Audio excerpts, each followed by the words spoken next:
সাধন ভজন করতে হবে, কিন্তু সাধন ভজন করতে করতে যদি অহংকার আসে তাহলে জানবেন আপনার সাধন ভজনে কোথাও না কোথাও একটা গন্ডগোল রয়ে গেছে। অনেক সময় দেখবেন সাধন ভজন করতে করতে অনেকের অহংকার চলে আসে, তাহলে জানবেন ভগবান আপনার সাধন ভজনে খুশি হননি। আর সাধন ভজন করতে করতে বলে অহংকার দূরে চলে যাবে, জানবেন ভগবান আপনার ভজনে প্রীত হয়েছেন, খুশি হয়েছেন। হরি বল। বলে তাহলে আমি কি করে বুঝবো যে আমার সাধন ভজন ঠিক হচ্ছে না ভুল হচ্ছে?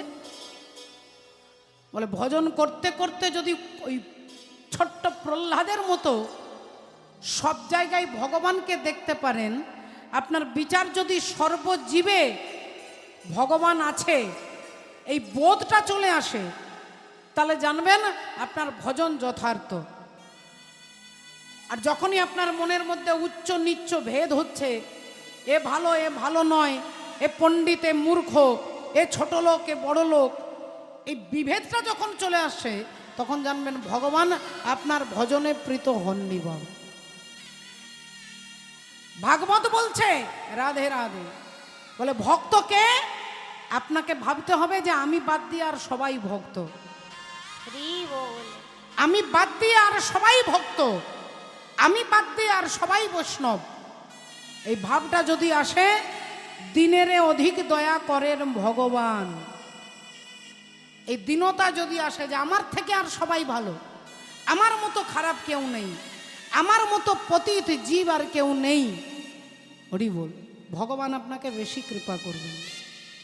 তাই আজকে গৌর সুন্দর কৃষ্ণ প্রেমে তিনি কখনো হাসছেন, কখনো কাঁদছেন, কখনো থরথর করে কাঁপছেন, কখনো নিজের এই অধর এই নিচের ঠোঁটটাকে দাঁত দিয়ে চেপে ধরেছেন। কিশোর লাগিয়ে আজি ঘন ঘন কাঁপো, দশনে অধর বিম্ব। দশন মানে দাঁত, দাঁত দিয়ে নিজের ঠোঁটটাকে চেপে ধরে আর থরথর করে কাঁদছে আর কাঁপছেন, কাঁপছেন আর কাঁদছেন। আহা, দশনে অধর বিম্ব রহি রহি চাপ। আর কি দেখছেন ভক্তরা? সুধা মাখা হরিনা,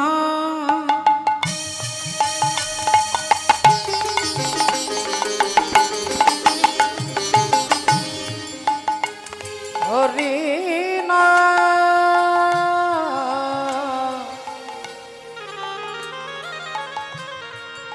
হরিনা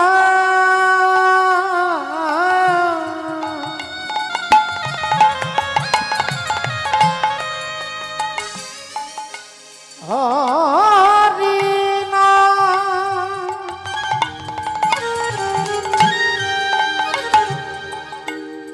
হরিনা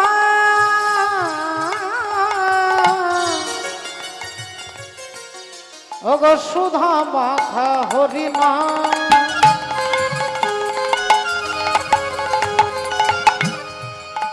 তোমার বদনে না স্ফুরে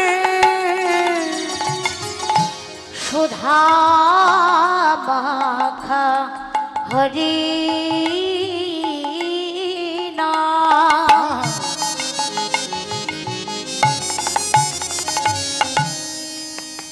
তোমার বদনে না স্ফুরে সুধা মাখা এই হরিনাম।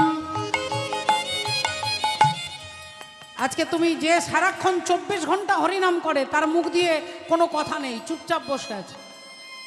ভক্তরা অবাক হয়ে গেছে, এমন তো কোনো দিন দেখি না যিনি হরি হরি বলে ধুলাই গড়াগড়ি দেয়, যিনি সর্বঙ্গে ধুলা মাখতে মাখতে হরিবল বলে, জড়িয়ে ধরলে ভক্তকে জড়িয়ে ধরে একবার হরিবল হরিবল হরিবল বলে চিৎকার করে। আর আজকে সেই ভগবান চুপ করে বসে আছে, কোনো কথাই বলছে না। ভক্তরা অবাক হয়ে গেছে, এমন তো কোনো দিন দেখি না। কি ব্যাপারটা, কি হয়েছে? ওগো দেখিয়া তো মর ভাব, আর দেখিয়া তো মর ভাব,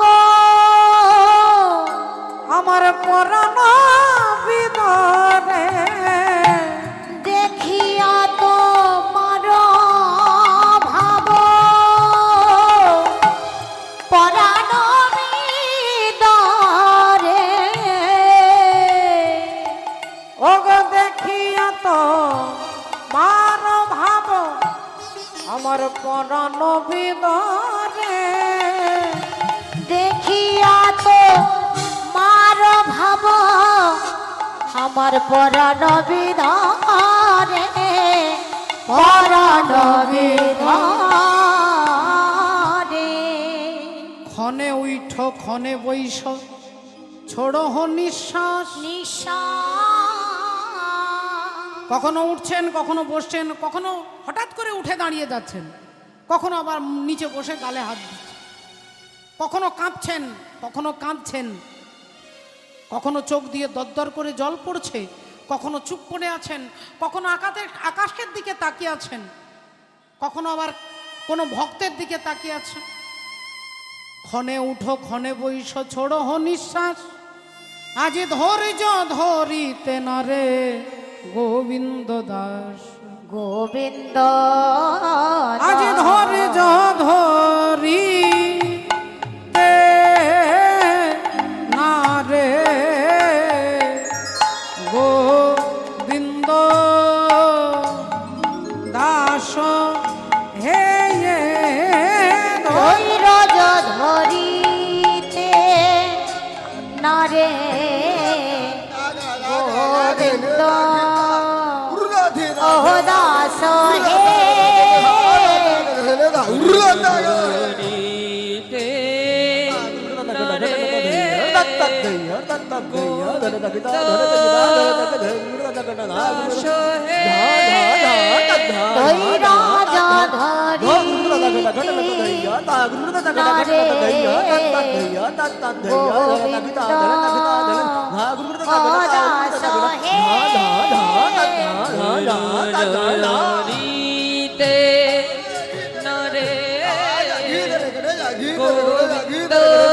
রাজা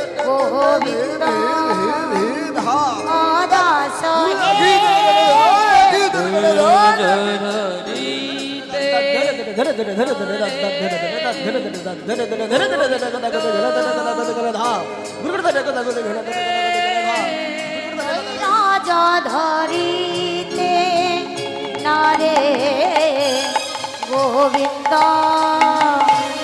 দাস হে রাজা ধরিতে না রে গোবিন্দ দাস হে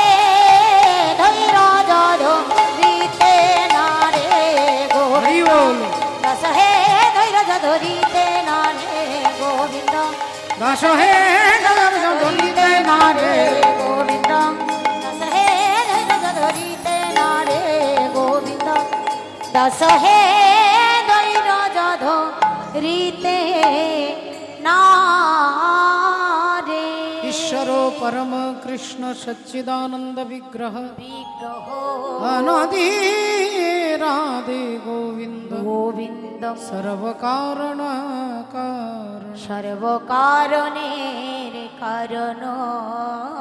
সকলের চরণে ধন্যবাদ প্রণাম জানিয়ে শ্রদ্ধেয় বাবা ঠাকুর ভক্তিবতী মায়েরা, আমরা গৌর সুন্দরের চরণ ধরে আমরা জানতে পারলাম যে আজকে চৈতন্য মহাপ্রভুর ভাবটা কিরকম। বলে ভক্তরা বুঝতে পারছেন না, আপনারা নিশ্চয়ই বুঝতে পারছেন ভাবটা কি। রতিয়া সঙ্গমাত পূর্বং দর্শন শ্রবণাদিজা তয়োরুন্মিলোতি প্রাজ্ঞৈ পূর্বরাগ সৌচ্যতে। পূর্বরাগ শৌচতে। আজকে পূর্বরাগের ভাব, পূর্বরাগ মিলনের পূর্বের যে অবস্থা তাকে বলা হয় পূর্বরাগ, আর মিলনের পরে যদি রাগ হয় তাকে অনুরাগ বলে। মিলনের পূর্বের রাগ তাকে বলা হয় পূর্বরাগ, আর মিলনের পরে বলে তাকে বলা হয় অনুরাগ। তাহলে আজকে আমাদের বিষয়বস্তু হচ্ছে পূর্বরাগ। পূর্বরাগ কার পূর্বরাগ? আমার আগে সকালবেলায় আপনারা শুনেছেন রাধারানীর পূর্বরাগ অর্থাৎ ভক্তের পূর্বরাগ, আর এখন আমরা শুনব ভগবানের পূর্বরাগ। ভগবানেরও ভক্তের প্রতি অনুরাগ পূর্বরাগ জন্মায়। ভক্তের প্রতি ভগবানের ভালোবাসা কিরকম আমরা এটাই জানবো আজকে পূর্ব রাগের মধ্য দিয়ে। কৃষ্ণের পূর্ব রাগ আমরা আস্বাদন করব, আমরা জানবো।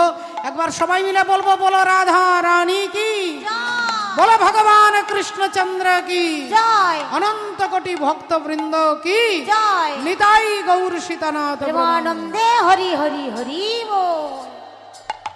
जय राधे। रतिर्या संगमात् पूर्वं दर्शन श्रवणादिजा तयोरुन्मीलति प्राज्ञै पूर्वराग सौच्यते। তাহলে আমরা আজকে ভগবান কৃষ্ণ কি করছেন, সখাদের সঙ্গে এসেছিলেন গোষ্ঠে গরু চড়াতে। এমন সময় দেখছেন কি না, সখাগণ দেখছেন ভগবান কৃষ্ণ গালে হাত দিয়ে বসে আছেন। বাবা হাতের বাঁশি 24 ঘন্টা যে বাঁশিটা হাতে থাকতো সেই বাঁশিটাকে মাটিতে নামিয়ে দিয়ে গালে হাত দিয়ে ভগবান আকাশের দিকে তাকিয়ে চুপ করে বসে আছে। ওরে অনু অনুক্ষণ হে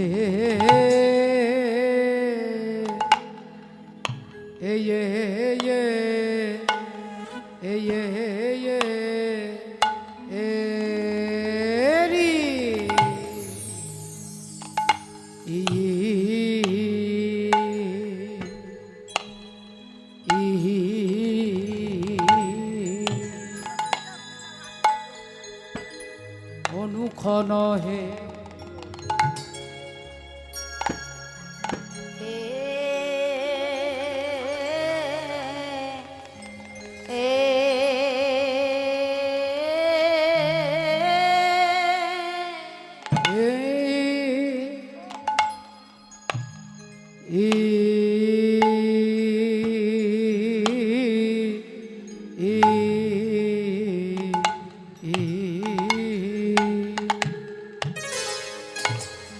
সখা তো ও হে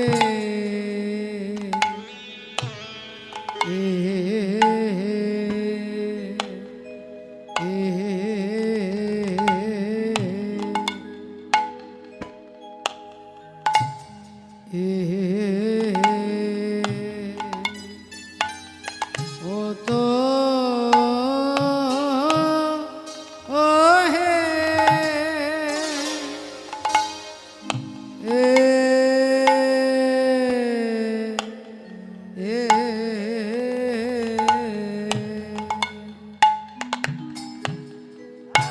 তোহে আনো আজি মর সখারে অনু ওরে অনুঘর হে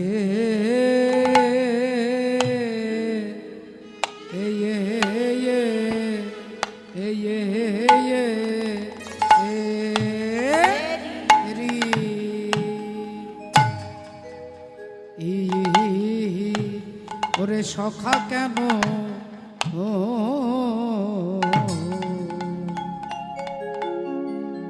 কেন এমন হলি ভাই সখারে ও তোর কি হয়েছে বা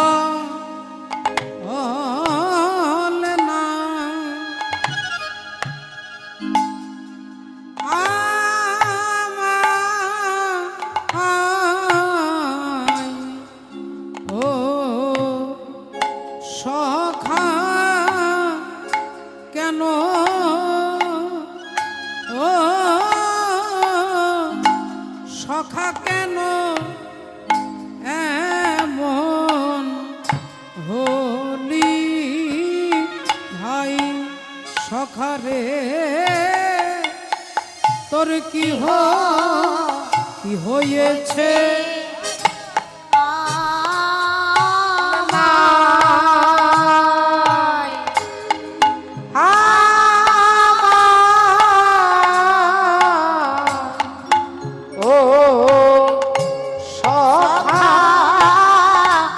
কেন ও সখা কেন এমন হলি ভাই সখা কি হয়েছে বল না আমার ও সখা কেন ও সখা কেন এমন হলি ভাই সখা কি হয়েছে আমায় আমায় বল সখা কেন সখা কেন এমন হলি ভাই সখা কি হয়েছে বল না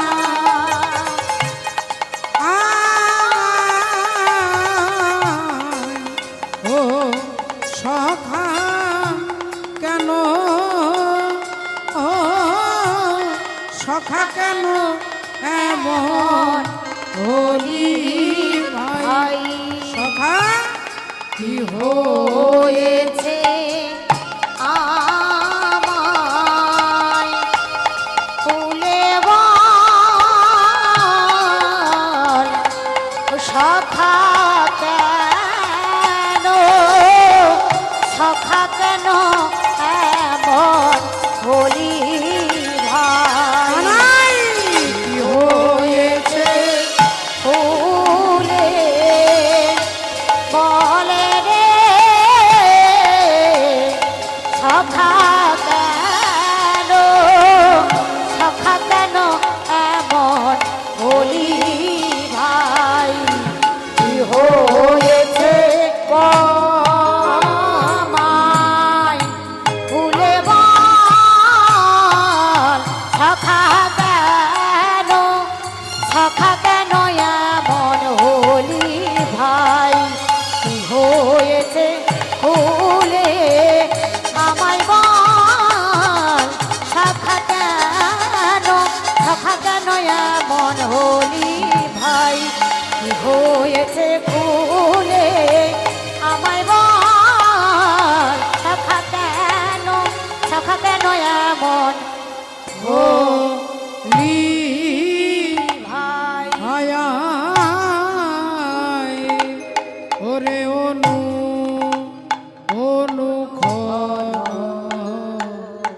হে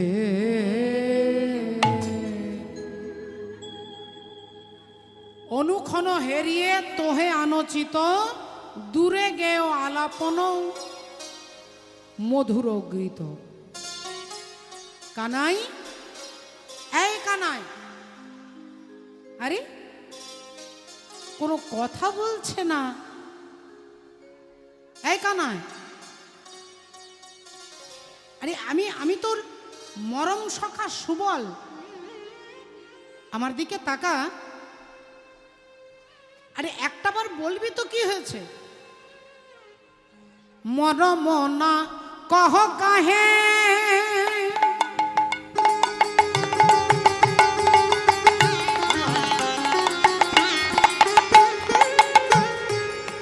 পরাণ সাঙাতি আহা মরমনা কহ কাহে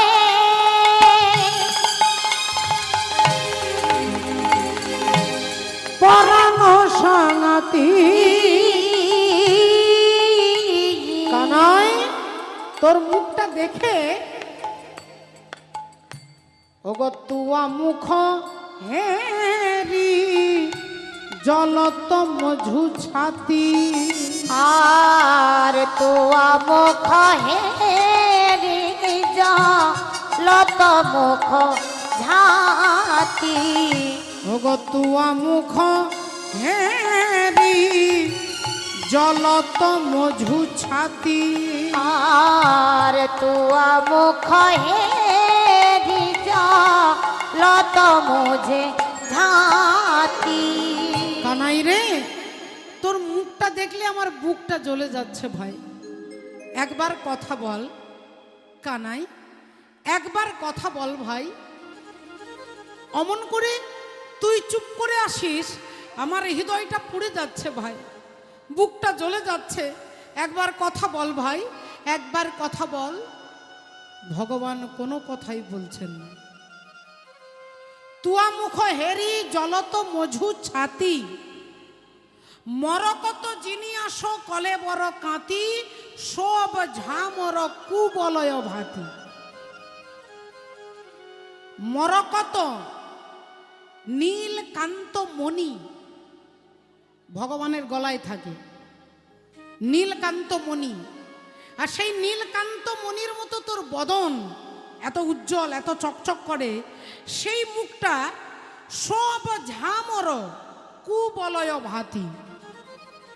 সেই মুখটা যেন পদ্মফুল যেমন মলিন হয়ে যায়। পদ্মফুল হচ্ছে সূর্যের কিরণে ফুটে ওঠে, আর চন্দ্রের কিরণে পদ্মফুল ঝামড়ে যায়, ঝামড়ে যায় পদ্মফুল। বলছে তোর মুখটা সেই নীল পদ্মের মতো। এখন মনে হচ্ছে যেন সেই নীল পদ্মটা যেন কুঁকড়ে গেছে, ঝামলে গেছে। আমার মনে হচ্ছে বৃন্দাবনে কোনো চাঁদের উদয় হয়েছে, বৃন্দাবনে কোনো চাঁদের উদয় হয়েছে। আর সেই চাঁদের কিরণটা লেগে তোর পদ্মের মতো মুখটা মলিন হয়ে গেছে। বলি খুলে বল, খুলে বল, খুলে বল, খুলে বল, খুলে বল, খুলে বল, খুলে বল, খুলে বল। বলি কানাই রে তোর কি হয়েছে? খুলে বল, খুলে বল, কানাই রে তোর কি হয়েছে? খুলে বল, খুলে বল। তোর কি হয়েছে আজ আমাদেরকে বলতে হবে। ভগবান কোনো কথা বলছেন না। হেরোইত নিরমল লোচন জোর जो जाने कोई छे करो तो हिया मोर। সুবলের চোখগুলো যখন ছলছল করে উঠেছে, সুবল যখন কাঁদছে, সুবল বলছে কানাই তোর মুখটা দেখে আমার বুকটা ফেটে যাচ্ছে। একবার কথা বল কানাই, কি হয়েছে একবার বল। তোর তোর মনে কি এমন দুঃখ, কি কিসের জন্য তুই এমন চুপ করে বসে আছিস? যেই কথা বলেছে দুরবগাহ মরময় অভিলাষ সমঝিয়া কহ ঘন শ্যামর দাস। শ্যামর এই যেই সুবলের কথা শুনেছে, ভগবানের হাতগুলো এতক্ষণ এরকম ছিল, এরকম মাটির উপরে হাত দিয়েছিলেন। সুবল অনেক দুঃখ করার পরে ভগবানের হাতটা এরকম হয়েছে, মা এরকম হাতটা হয়েছে। দূর অবগাহ, অবগাহ মানে স্নান করা। স্নান বিভিন্ন রকমের হয়। যখন কেউ পুকুরে স্নান করবে সেটা একটা স্নান, আর বাথরুমে স্নান করবেন সেটা আর একটা স্নান। যখন বালতির জল মগে করে মাথা থেকে পায়ে ঢালবেন সেটাকে অবগাহ বলে না বাবা, অবগাহন বলবে না, সেটাকে স্নান করা বলবে। আর পুকুরে যখন নামবেন তখন পাগুলো আগে ভিজবে, আগে পা ভিজবে তারপরে মাথা ভিজবে, একে বলা হয় অবগাহন। স্নান করার অনেক নীতি, অনেক নিয়ম এখন বিভিন্ন ইউটিউবের চ্যানেলে, বিভিন্ন সোশ্যাল মিডিয়াতে আপনারা দেখছেন। কিন্তু স্নান করার প্রকৃত নিয়ম হচ্ছে আপনি প্রতিদিন গঙ্গা স্নানের ফল পেতে পারবেন, প্রতিদিন গঙ্গা স্নানের মর্যাদা পেতে পারবেন। আপনি আপনার বাথরুমে স্নান করলেও গঙ্গা স্নানের ফল পাবেন। ফলে ওই বালতির জলে যখনই আপনি জলটা মগে করে তুলে সর্বপ্রথম মাথায় নয়, আগে পায়ে দিতে হবে নারায়ণায় নমঃ। নারায়ণকে স্মরণ করলেন, পায়ে জল দিলেন। ব্রহ্মাকে স্মরণ করে হাতে জল দেবেন, আর শিব ঠাকুরকে স্মরণ করে মাথায় জল দেবেন। কারণ ভগবান বিষ্ণুর চরণে থাকে গঙ্গা, চরণ থেকে গঙ্গার উৎপত্তি হয়েছে। তাই পায়ে যখন জল ঢালবেন তখন নারায়ণকে স্মরণ করবেন। আর সেই গঙ্গা সৃষ্টিকর্তা ব্রহ্মার হাতে থাকে, কমণ্ডলের মধ্যে। তাই হাতে যখন জল ঢালবেন তখন ব্রহ্মাকে স্মরণ করবেন। আর সেই ভগবানের চরণামৃত রূপী গঙ্গা শিব ঠাকুরের মাথায় থাকে। তাই মাথায় যখন জল ঢালবেন তখন বাবা ভোলেনাথকে স্মরণ করবেন। এই তিনজনকে স্মরণ করে স্নান করলে আপনি প্রতিদিন গঙ্গা স্নানের ফল পেতে পারবেন। তাহলে যখন মাথা থেকে জল ঢেলে স্নান করবেন তখন সেটা স্নান বলে। আর যখন পা থেকে মাথাটা উঠবে তখন তাকে অবগাহন বলে। পুকুরে স্নান করুন, সুইমিং পুলে স্নান করুন, সাগরে সমুদ্রে স্নান করুন, তাকে অবগাহন বলে। তাই সুবল বলছে, দূর অবগাহ মরম অভিলাষ, সমঝিয়া কহ ঘন শ্যামর দাস। তোর প্রেমরূপী ভক্তিরূপী গঙ্গাতে স্নান করতে গেলে তার যোগ্যতা আমার নেই। দূর অবগাহ, তোর প্রেম সাগরে ডুব দিয়ে স্নান করার যোগ্যতা আমার নেই। সমঝিয়া কহ ঘন শ্যামর দাস।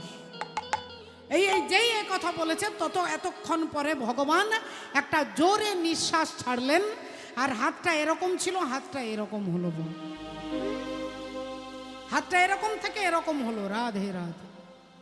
তখন বলছে, ভাই আসলে কি হয়েছিল জানিস? আসলে যে কথাটা তোকে বলবো সেই কথাটা অনেক দিন আগের কথা। ওরে ভাই, জীবন সখা কালি ওদ মন, কালি ওদ মন, কালিও দমন দিন, দমন দিন মা।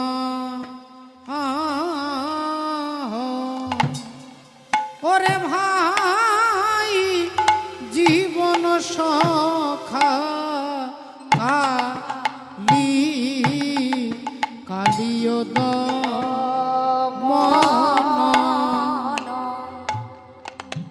কালিও দমন।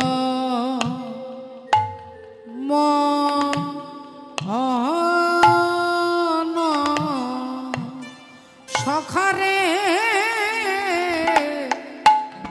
সেই দিনের কথা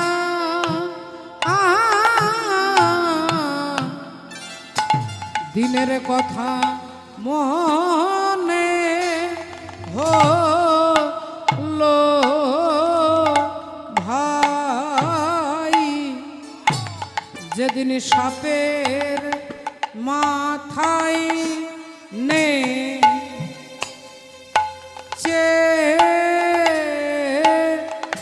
ছিলাম রে, সেই দিনের কথা, দিনের কথা মনে হলো ভাই, সাপের মাথায় নেচে ছিলাম রে, সেই দিনে কথা, দিনের কথা মনে হলো ভাই, সাপের মাথায় নেচে ছিলাম ভাই, দিনের কথা,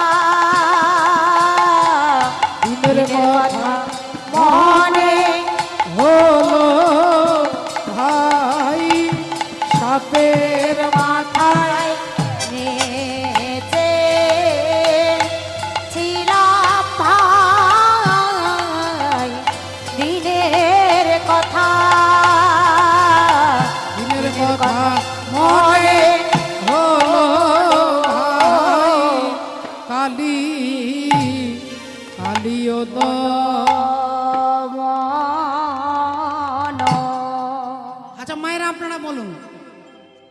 10 বছর আগে কোনো ভক্তের বাড়িতে আপনি গোবিন্দের প্রসাদ পেয়ে এসেছেন, 10 বছর পরে যদি বলেন যে সেই দিন যে প্রসাদ পেয়েছিলাম আজকে তার ঢেকুর উঠছে, এটা কেউ বিশ্বাস করবে? 10 বছর আগে অমুক বাবুর বাড়িতে তুই ভগবানের প্রসাদ পেয়েছিস, 10 বছর পরে তার ঢেকুর উঠছে, এটা তো সম্ভব নয়। কানাই, কালীয় দমন লীলা করেছিস 5 বছর 9 মাস বয়সে, 5 বছর 9 মাস ভগবান কালীয় দমন লীলা করেছেন। আর সেই দিন একজনকে তুই দেখেছিস, কালীয় দমন দিন মাহ কালিন্দি কুলে কেলি কদম্ব কি ছাহ। যখন কালীয় দমন করে ভগবান সাপের মাথায় উঠে আর নৃত্য করছিলেন, আমার আগে আপনারা শুনলেন, প্রেমানন্দ বাবাজির বদন থেকে আপনারা শুনেছেন কালীয় দমন লীলা। সাপের মাথায় চেপে যখন গোবিন্দ নৃত্য করছে, তখন রাধারানী সখীদেরকে নিয়ে সমস্ত ব্রজবাসী ভগবান গোপালকে দেখবার জন্য সবাই এসে দাঁড়িয়েছিলেন। সেই ভিড়ের মাঝখানে গোবিন্দ রাধারানীকে দেখেছে, বলে সেদিনের সেই কালীয় দমনের দিনে যাকে দেখেছে, বলে আজকে তার কথা আমার মনে হয়ে গেছে। এরকম উদ্ভট কথা বললে আমরা কেউ মেনে নেব? হ্যাঁ, তখন ভগবান বলছে, ওরে ওরে সুবলে রে, আসলে কি হয়েছে দেখেছিলাম সেদিন, কালীয় দমন লীলার দিনে দেখেছিলাম, কিন্তু আগামী গতকালকে আমি তাকে আবার দেখেছি, আমি তাকে আবার দেখেছি। কাকে দেখেছিস, কি নাম তার? বলে কিছুই বলতে পারবো না, নাম জানি না, ধাম জানি না, ঠিকানা জানি না, বাড়ি জানি না, শুধু আমি যাকে দেখেছি সেই দিন যাকে দেখেছিলাম, গতকালকে তাকে দেখেছি, তাই আমার অবস্থাই এই রকম। তুই ছাড়া তো আর সবাইকে বলা যাবে না, সবাইকে তো বলা যাবে না, তাই তোকে বললাম। হ্যাঁ, আজ কত শত নবব্রজবালা, কত শত নবব্রজবালা,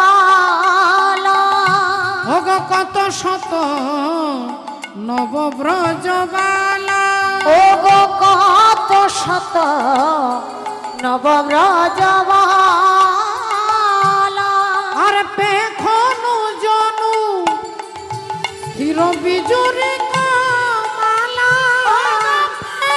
খোলো জন চির বিজলিক মালা, বলি পেখনু জনু স্থির বিজুরি কামালা, পেখালো জন স্থির বিজলিক মালা, কত শত নবব্রজবালা, সখা কত শত নবব্রজবালা, কত শত নবব্রজবালা, সেখানে অনেকে দাঁড়িয়েছিল, কত শত নবব্রজবালা, পেখনু জনু স্থির বিজরিক মালা, তহি ধ্বনি মণি দিও চারি, তহি মন মোহিনী এক নারী, সরহু মঝু মন পৈঠি, মন সিজ ঘুমে ঘুম নাহি দিঠি, অনুক্ষণ তহিক সমাধি, কো জানে কই ছনে বিরহ ব্যাধি। ও, এতক্ষণ পরে বুঝতে পারলাম যে তোর বলার বক্তব্যটা কি। এটা হচ্ছে ব্রজবুলি ভাষার পদ বাবা। ব্রজবুলি ভাষা মৈথিল ভাষার সঙ্গে বাংলা ভাষা মিশিয়ে একটা কৃত্রিম ভাষা, যে ভাষাতে কথা কেউ বলে না, কিন্তু পদগুলো লেখা হয়েছে ব্রজবুলি ভাষায়। ব্রজবুলি ভাষায় কিন্তু কেউ মনের ভাব আদান প্রদান করে না, কিন্তু পদাবলীগুলো ব্রজবুলি ভাষায় গোবিন্দ দাস তিনি লিখেছেন। তিনি মিথিলার কবি ছিলেন, তাই মিথিলা আর বাংলাকে দুটো মিশিয়ে মৈথিল ভাষা আর বাংলা ভাষা মিশিয়ে ব্রজবুলি ভাষা তৈরি হলো। সেখানে কি বলছে মানেটা না, গোবিন্দ বলছেন, সখা সুবলকে বলছেন, তহি ধনী মণি দিও চারি, তহি মন মোহিনী এক নারী। কত শত নবব্রজবালা, শত মানে 100, 100টা রমণী, তার মাঝখানে তহি ধীন মণি দিও চারি, দুইও মণি দিও চারি, 2কে 4 দিয়ে গুণ করলে 8, তাহলে এদিকে 100 এদিকে 8। আপনারা যারা যারা নামের মালা জপ করেন, নাম মালা যারা জপ করেন, ওই জপের মালাতে 108টা কিন্তু দানা থাকে, গুটি থাকে, 108টা গুটি থাকে বাবা। আর একটা কি থাকে, একটা সুমেরু, যেটা রাধাকৃষ্ণের যুগল। এই ভেবে সেই ভজনে আপনারা এগিয়ে যান। এটা নামের মালার কথা বলছে, রাধে রাধে। বুঝিবে রসিক জন, না বুঝিবে মূঢ়। তাই সেই 108টার মাঝখানে রাধারানীকে দেখলাম, কিন্তু নামটা তো গোবিন্দ এখনো জানে না, এ তো পূর্বরাগের দশা চলছে। তাই বলছে যে তার নাম বলতে পারবো না, তার বাড়ি বলতে পারবো না, তার ঠিকানা বলতে পারবো না, কিন্তু তাকে দেখলাম। কিরকম দেখলি? বলে গেলি কামিনী গজহু গামিনী, বিহসী পালটি নিহারি রে, ইন্দ্রজালক কুসুম সায়ক, কুহকি ভেলি বড় নারী রে, ইন্দ্রজালক কুসুম সায়ক, বড় নারী রে, গেলি কামিনী গজহু গামিনী, বিহসী পালটি নিহারি রে, গেলি কামিনী, গেলি কামিনী গজহু গামিনী, বিহসী পালটি নিহারি। ভক্তিমতী মায়েরা, শ্রদ্ধেয় বাবা ঠাকুর, দেখুন আপনারা যারা কীর্তন শুনছেন, এর মূল উদ্দেশ্যটা কি না? মূল উদ্দেশ্য ভগবানের প্রতি যেন এই পূর্বরাগ আপনাদেরও হয়, আমারও হয়। ভগবানের প্রতি পূর্বরাগ, ভগবানের প্রতি অনুরাগ। এটা অল্প জন্মের ভাগ্যের নয় বাবা, কোটি জন্মের থাকলে ভাগ্য, তবে জীব বিষয় ছেড়ে হয় বৈরাগ্য। কোটি জন্মের ভাগ্য থাকলে তবে ভগবানের প্রতি অনুরাগ জন্মায়। আর এই অনুরাগের কথা বলতে গেলে, রাধে রাধে, অপরাধ নেবেন না, আপনারা যারা যারা পুরী ধামে গেছেন, আশা করি অনেকে গেছেন, পুরী ধাম দর্শন করেছেন, জগন্নাথের রথযাত্রায় অনেকে যান, অনেকে গেছেন। কিন্তু আমি আপনাদের কাছে একটু জেনে নেব, পুরীর মন্দিরে পূর্ব দরজা, সিংহদ্বার, সেই সিংহ দরজা পেরিয়ে 2-4 হাত গিয়ে ডান দিকে দেখবেন পাঁচিলের মধ্যে একটা জগন্নাথের পুজো হয়। পাঁচিলে তার ছবিটা আঁকা থাকে, ওখানে প্রদীপ দেয়, ফুল দিয়ে পুজো করে, একজন পান্ডা দাঁড়িয়ে থাকে। ওই জগন্নাথের নাম দেখবেন ওখানে লেখা আছে, উড়িয়াতে আর হিন্দিতে লেখা আছে পতিত পাবন জগন্নাথ। পতিত পাবন জগন্নাথ, হরি বল, রাধে। ওই পতিত পাবন জগন্নাথের কথা আপনারা শুনলে অবাক হয়ে যাবেন। বাবা ঠাকুর, নামটা পতিত পাবন কেন হলো? আজ থেকে 700 বছর আগে, আজ থেকে 700 বছর আগে একজন ভক্ত, তার নাম তাকে কৃপা করবার জন্য জগন্নাথের নাম হয়ে গেল পতিত পাবন জগন্নাথ।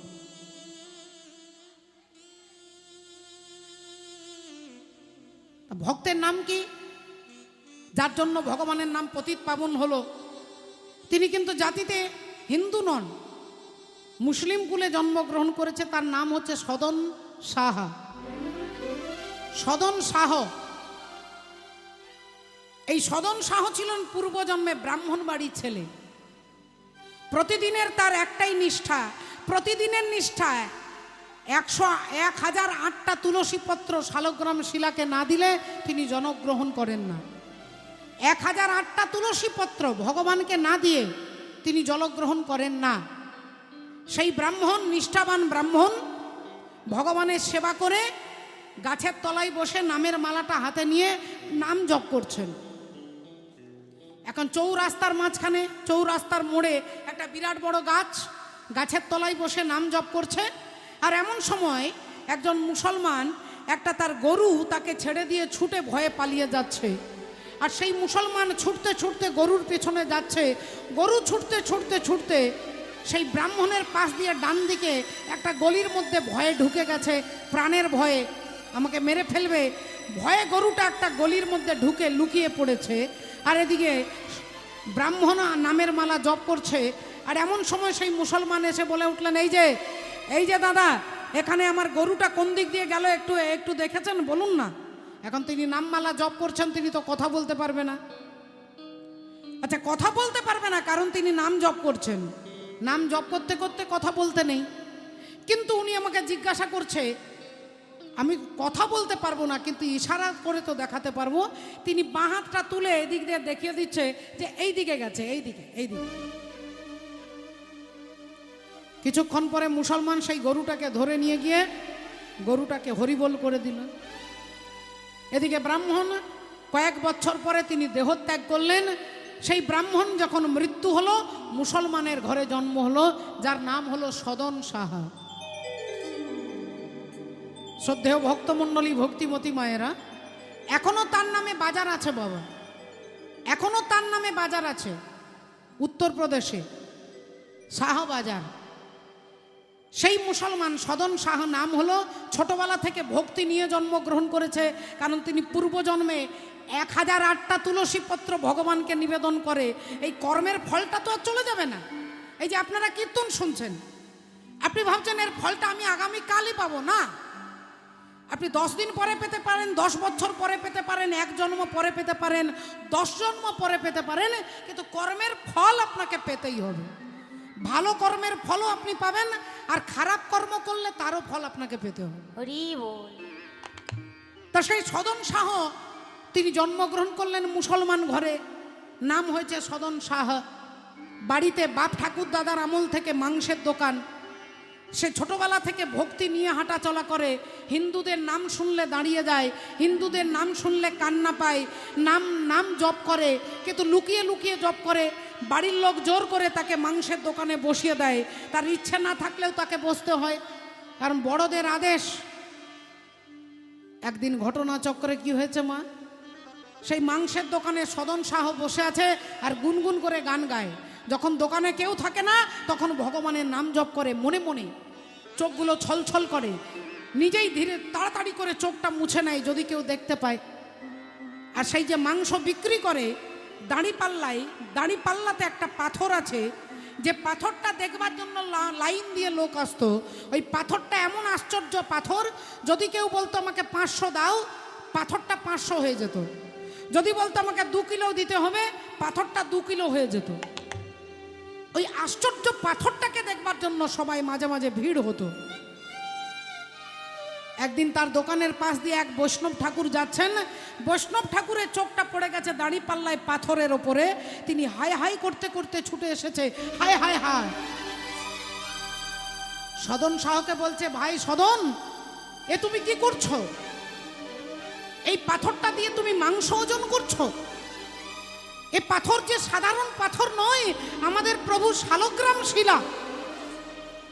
ছি ছি ছি, তুমি নরকে যাবে, তুমি মহাপাপী হবে। সদন শাহ বললেন, দেখুন বাবা, এটা শালগ্রাম শিলা না নারায়ণ শিলা আমি তো জানি না, আর আমাদের জানার কথাও নয়। তা আপনি যখন বলছেন আপনার দেবতা, আপনি নিয়ে যান। বৈষ্ণব ঠাকুর কাঁদতে কাঁদতে সেই পাথরটা নিয়ে গঙ্গায় সুন্দর করে পরিষ্কার করে নিজে স্নান করে তুলসী পত্র, চন্দন সুন্দর করে ভালো করে ভগবানকে মাখিয়ে তুলসী পত্র নিচে উপরে দিয়ে ভগবানকে বসিয়ে সুন্দর করে রান্না করেছেন। অন্ন ব্যঞ্জন করে ভগবানের 56 ভোগ সেবা দেয়, ভগবানের আরতি কীর্তন করে, ভগবানকে এনে নিষ্ঠা সহকারে সেবা দেয়। 1 দিন গেল, 2 দিন গেল, 1 মাস গেল, 2 মাস গেল, 3 মাস পেরিয়ে গেল। একদিন ভগবান শালগ্রাম বৈষ্ণব ঠাকুরকে স্বপ্নের মধ্যে বলছেন যে হে অধিকারী বৈষ্ণব ঠাকুর, তুমি আমাকে সদন শাহের কাছে দিয়ে এসো। সদন শাহ স্বপ্নের মধ্যে বলছে, ঠাকুর আমি তোমাকে সেই সদন শাহের কাছে দিয়ে আসব, আমার সেবায় কি তুমি তুষ্ট নও দয়াময়? আমি কি তোমার সেবা করতে পারছি না? না না না, কথাটা তা নয়। আসলে আমি সদন শাহকে ভালোবেসে ফেলেছি, আমি তাকে ভালোবেসে ফেলেছি। আর ভালোবাসা হলে তার গুণ দোষ কিছুই দেখে না। কিন্তু ঠাকুর, সে তো তোমাকে দাঁড়িপাল্লায় ওজন করার কাজে ব্যবহার করে। ভগবান বলছেন, তুমি যেমন আমাকে দোলনায় দুলিয়ে, ঝুলন দোলনায় দুলিয়ে যেমন দোলাও, সদন শাহের দাঁড়িপাল্লায় আমার মনে হয় যেন ঝুলন দোলনাতে বসে আমাকে যেন দোলাচ্ছে। কিন্তু কিন্তু ঠাকুর, ও তো মন্ত্র জানে না, কিচ্ছু জানে না। বলে ও মন্ত্র জানে না, বেদ উচ্চারণ করতে পারে না, কিচ্ছু জানে না। কিন্তু ও যখন গুনগুন করে আমার গান গায়, আমার মনে হয় হাজার হাজার যোগী ঋষি মুনি যেন একসঙ্গে বেদ উচ্চারণ করছে। হরি হরি বল।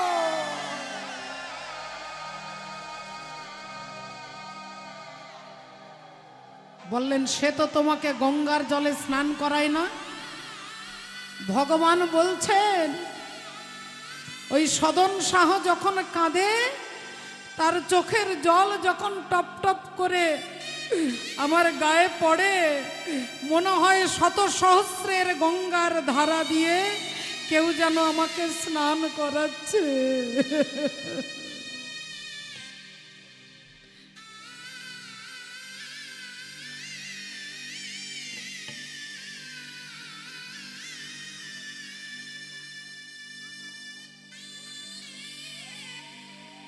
বলছেন,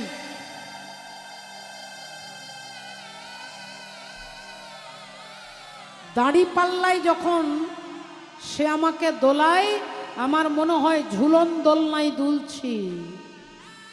সে যখন গুনগুন করে গান গায়, মনে হয় যেন যোগী ঋষি মুনি বেদ উচ্চারণ করছে।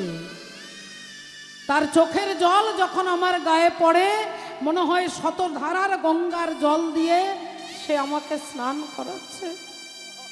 এই বৈষ্ণব, তুমি আমাকে সদন শাহের কাছে দিয়ে এসো।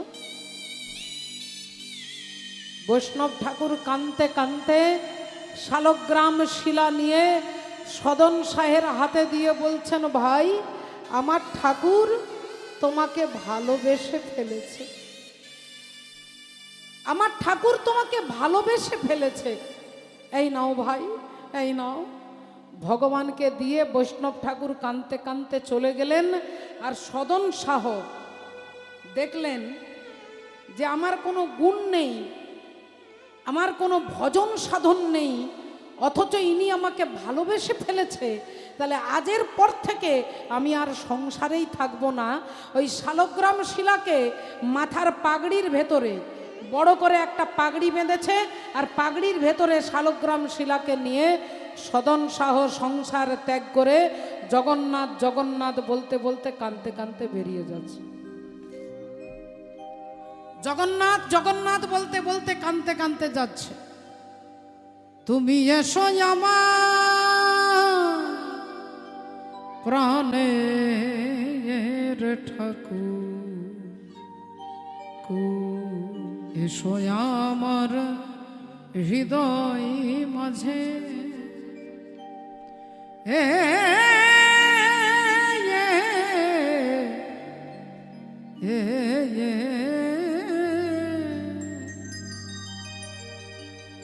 শহীদ বাগানে বনমালী, আমার হৃদয় মন্দির আলো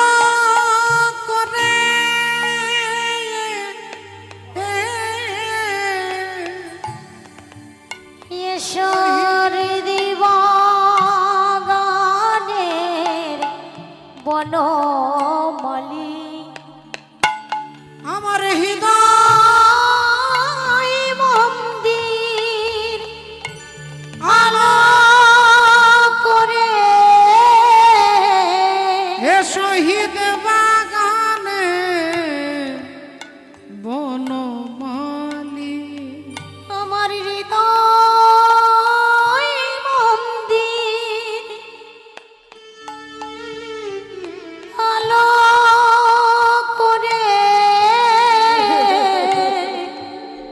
ঈশ্বরী দিবাগানের বনমালী ই ই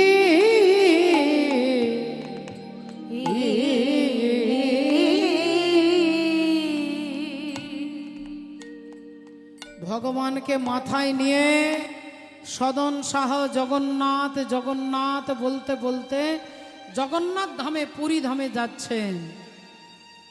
তখনকার দিনে তো মা এরকম ধর্মশালা হোটেল লজ এরকম ছিল না, আবার আজকের মতো তখন এটাও ছিল না। এখন যেমন বাইরের কাউকে ঘরে থাকতে দিতে গেলে আগে আপনার ভয় লাগবে, কেন না চারিদিকে যেরকম অন্যায় অত্যাচার ঘটছে, সরলতার সুযোগ নিয়ে দুর্বৃত্ত মনোবৃত্তিকারী ব্যক্তিরা সহজে অন্যায় করে চলে যাচ্ছে, তখন সেটা ছিল না। কোনো তীর্থ করতে যাওয়া ভক্ত যদি কোনো গ্রামের পাশ দিয়ে যেত, যে কোনো বাড়িতে যদি বলতো যে আমি তীর্থে যাচ্ছি, আজকের রাত্রিটা আপনার বাড়িতে থাকবো, বাড়ির লোকজন সঙ্গে সঙ্গে সুন্দর ব্যবস্থা করে দিতেন। তা সদন শাহ একটা বাড়িতে গিয়ে বলছেন, মাগো একজন ভদ্র মহিলা দরজাটা খুলেছে। সদন শাহ গিয়ে বলছেন, মা আজকের রাত্রিটা একটু আপনার বাড়িতে থাকতে দেবেন? তিনি বললেন, আসুন ভেতরে আসুন। সদন শাহের পা থেকে মাথা পর্যন্ত দেখে ভদ্র মহিলার খুব ভালো লেগে গেছে। আর রাত্রিবেলায় কি করেছে, সেই সদন শাহের কাছে এসে বলছেন, এক কাজ করুন, আপনি আমাকে নিয়ে এখান থেকে পালিয়ে চলুন, আমার আপনাকে ভালো লেগে গেছে। সদন শাহ বললেন, মাগো তুমি আমার মা, তোমাকে আমি মাতৃ সম্বোধন করেছি মা, তোমাকে শ্রদ্ধা করে আমি প্রণাম করতে পারি, কিন্তু তোমাকে আমি প্রেম নিবেদন করতে পারি না মা, তুমি ভুল করছো, তোমার স্বামী আছে। ভদ্র মহিলা ভাবলেন, তাহলে আমার স্বামী আমার পথের কাঁটা। পরের দিন রাত্রিবেলায় স্বামীকে মেরে, স্বামীকে খুন করে, গলায় গামছা দিয়ে স্বামীকে হত্যা করে, টাকা পয়সা গয়না গাটি সব একটা গামছার মধ্যে নিয়ে, আর ওই ভদ্র মহিলা এসে বলছেন, আমি আমার স্বামীকে মেরে ফেলেছি, এবার আমাকে নিয়ে পালিয়ে চলুন, আমি টাকা পয়সা সব নিয়ে নিয়েছি। সদন শাহ বলছেন, মা আপনি ভুল করছেন, আমি আপনাকে আগেও বলেছি আপনি আমার মা, আমি এখনো বলছি আপনি আমার মা, আপনাকে মাতৃজ্ঞানে আমি প্রণাম করতে পারি, কিন্তু প্রেয়সী জ্ঞানে আমি আপনাকে প্রেম নিবেদন করতে পারি না। ভদ্র মহিলার কামে বাধা হয়ে গেল, যেখানেই কামে বাধা সেখানেই ক্রোধের উৎপত্তি। কাম বাধা প্রাপ্ত হলে ক্রোধ উৎপত্তি হয়, আমি বলছি না, ভগবান কৃষ্ণ বলছেন।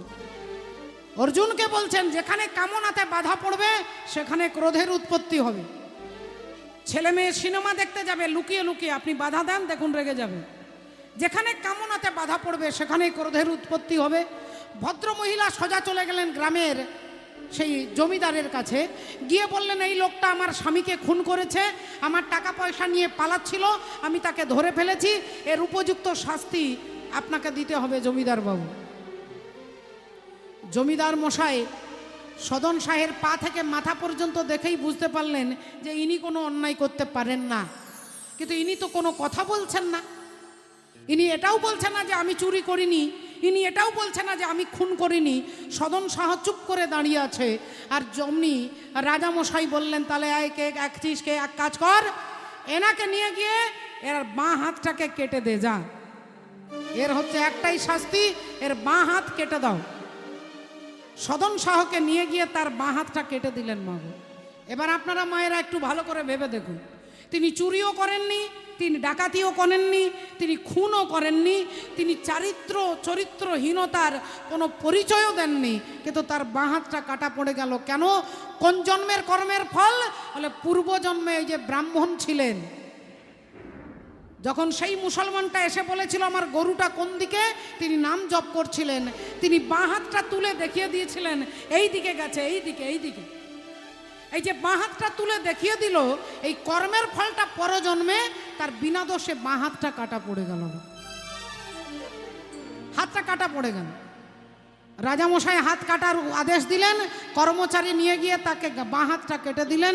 সদন শাহ কিছুদিন কষ্ট পেলেন, তারপরে আবার জগন্নাথের উদ্দেশ্যে এবার গড়াগড়ি দিতে দিতে যাচ্ছে, জয় জগন্নাথ জগন্নাথ জগন্নাথ, জয় জগন্নাথ, জয় জগন্নাথ জগন্নাথ জগন্নাথ, জয় জগন্নাথ, জয় জগন্নাথ জগন্নাথ জগন্নাথ, জয় জগন্নাথ, জয় জগন্নাথ জগন্নাথ জগন্নাথ, জয় জগন্নাথ, জয় রাধা মাধব রাধা মাধব রাধা মাধব, জয় রাধা মাধব, জয় রাধা মাধব রাধা মাধব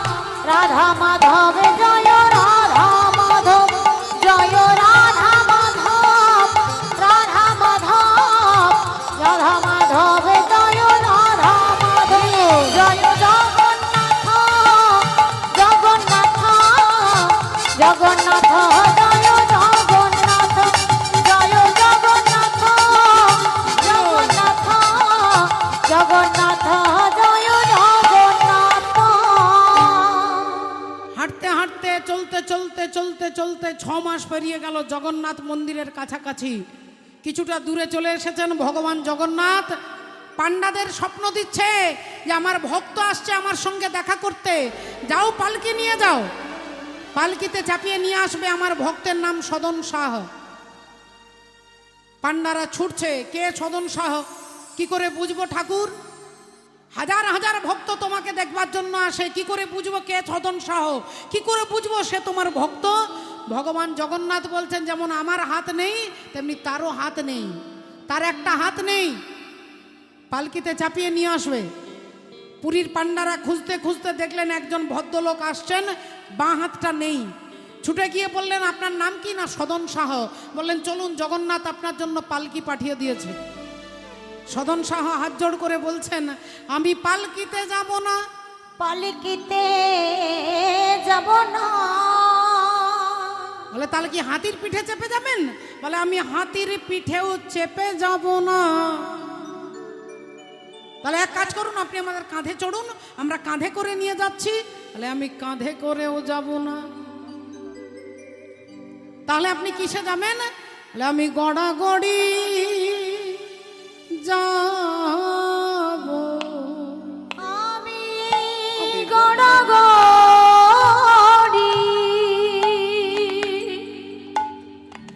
যাব। আমি গড়াগড়ি যাব। আমি গড়াগড়ি যাব। ভক্তের পদধূলি আমি অঙ্গে মাগব। আমি গড়াগড়ি যাব। ভক্তের পদধূলি অঙ্গে মাখিব। গড়াগড়ি যাব। আমি সাধনহীন, আমি ভজনহীন, আমি জ্ঞানহীন।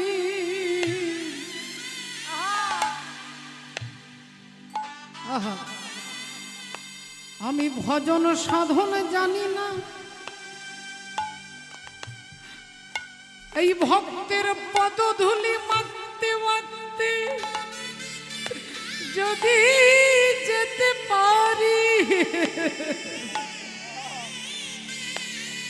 আমি গড়াগড়ি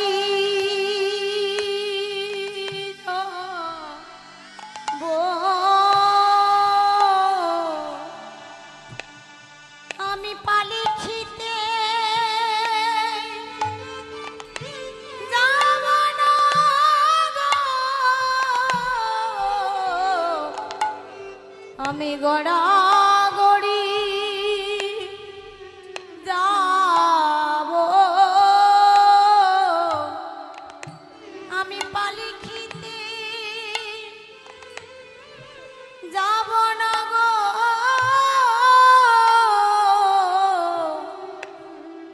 গড়াগড়ি যাব আমি পালি খিতে যাব না গো। আমি গড়াগড়ি যাব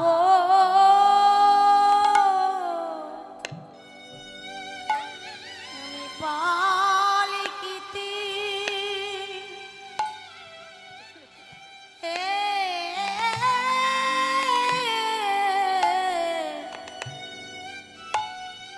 আমি ভজন সাধনে জানি না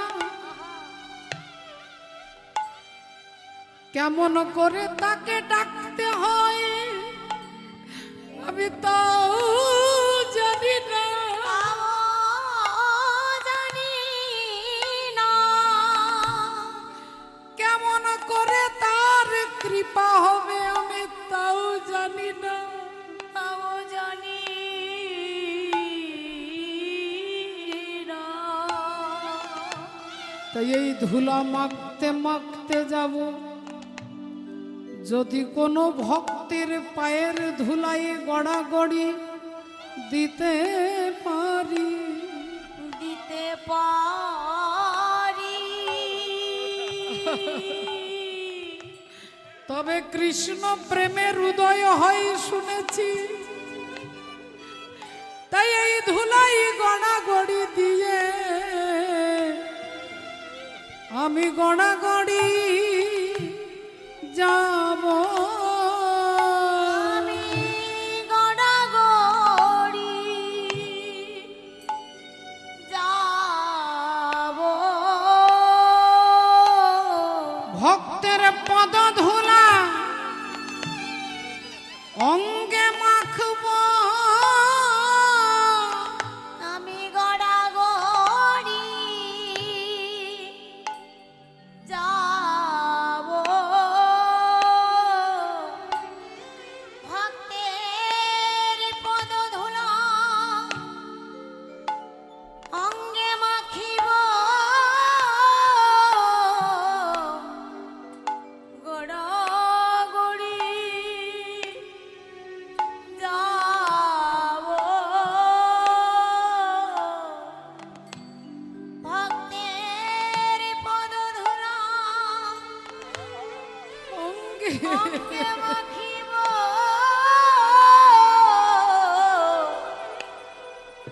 আমি গড়াগড়ি যাব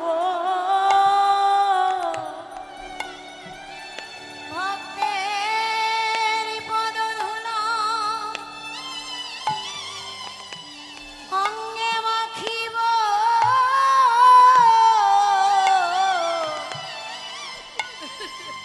আমি গড়াগড়ি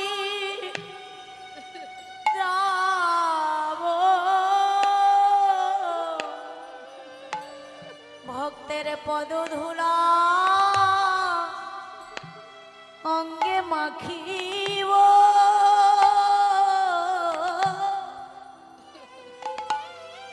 আমি গড়াগড়ি যাব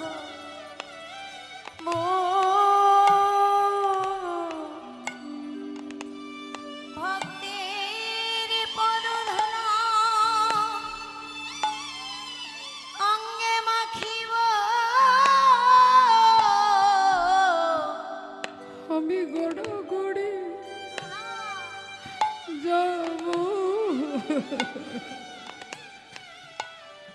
ভক্তের পদ ধুলা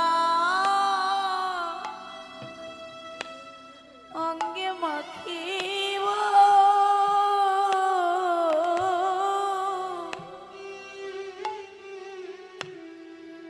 আমি গড়াগড়ি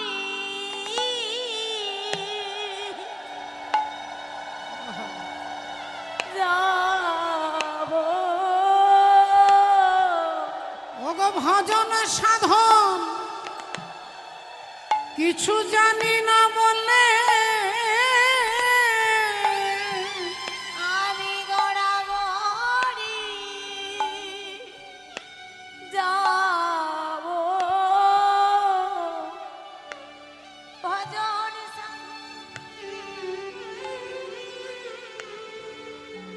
জানি না বলে আমি গড়া গড়ি যাব ভজন সাধন কিছু জানি না বলে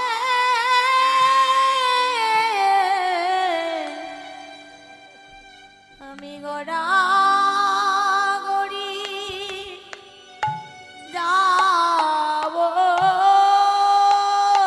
আমি ভজন সাধন কিছু জানি না বলে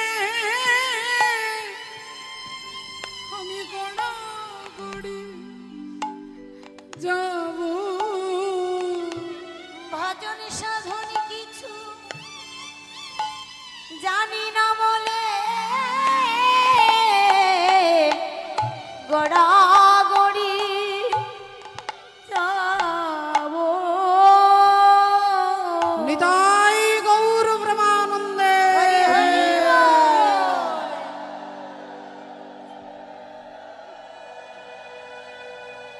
ভক্তের পদধূলা মাখতে মাখতে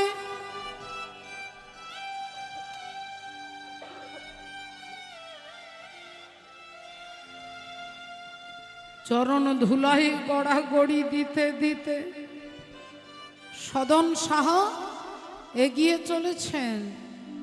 গভীর রাত্রি, রাত্রি 2টো বাজে, পুরীর মন্দির বন্ধ, রাস্তাঘাট জনশূন্য, শৃগাল কুকুরেরও দেখা নেই। গভীর রাত্রিতে সদন শাহ তিনি বসে আছেন। হরি বল, জয় রাধে। আস্তে আস্তে আস্তে আস্তে, হ্যাঁ বসছেন বসছেন, ওনারা বসছেন। জয় নিতাই। ওনারা চারিদিকে তখন কোনো লোকজন কেউ নেই মা।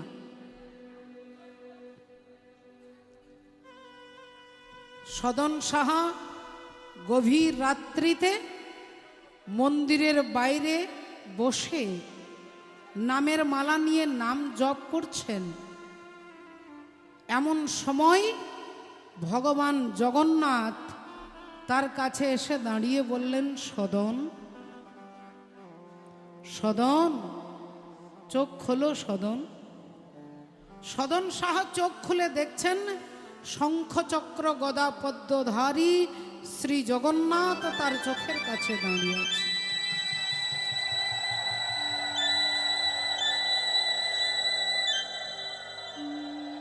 চোখের কাছে দাঁড়িয়ে আছেন জগন্নাথ। সদন সাহা কাঁদতে কাঁদতে বলছে, ঠাকুর তুমি এই রাত্রিতে এই রাস্তার মাঝখানে তুমি কেন সিংহাসন ছেড়ে, রত্ন সিংহাসন ছেড়ে তুমি কেন এখানে এখানে বেরিয়ে এলে দয়াময়? ভগবান বলছেন, সদন তুমি কেন আমার মন্দিরে এলে না? আমার তো তোমার জন্য, তোমার মতো ভক্তের জন্য মন্দিরের দরজা খোলা থাকে, তুমি কেন এলে না? সদন শাহ বলছে, আমি অধম, আমি পতিত, আমি অধম, আমি নোংরা, আমি পাপী, আমি মহাপাপী। তাই আমি তোমার মন্দিরে গিয়ে তোমার মন্দিরকে কলুষিত করতে চাইনি দয়াময়। তোমার মন্দিরে গিয়ে তোমার মন্দিরকে কলুষিত করতে চাইনি, তাই আমি ভেতরে যাইনি।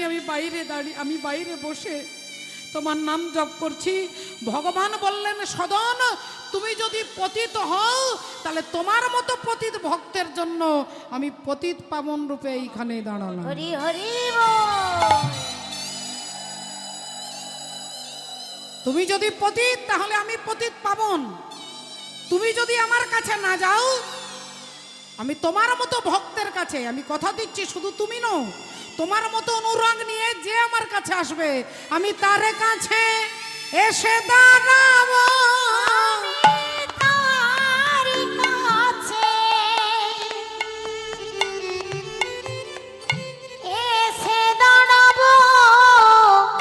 আমি তার কাছে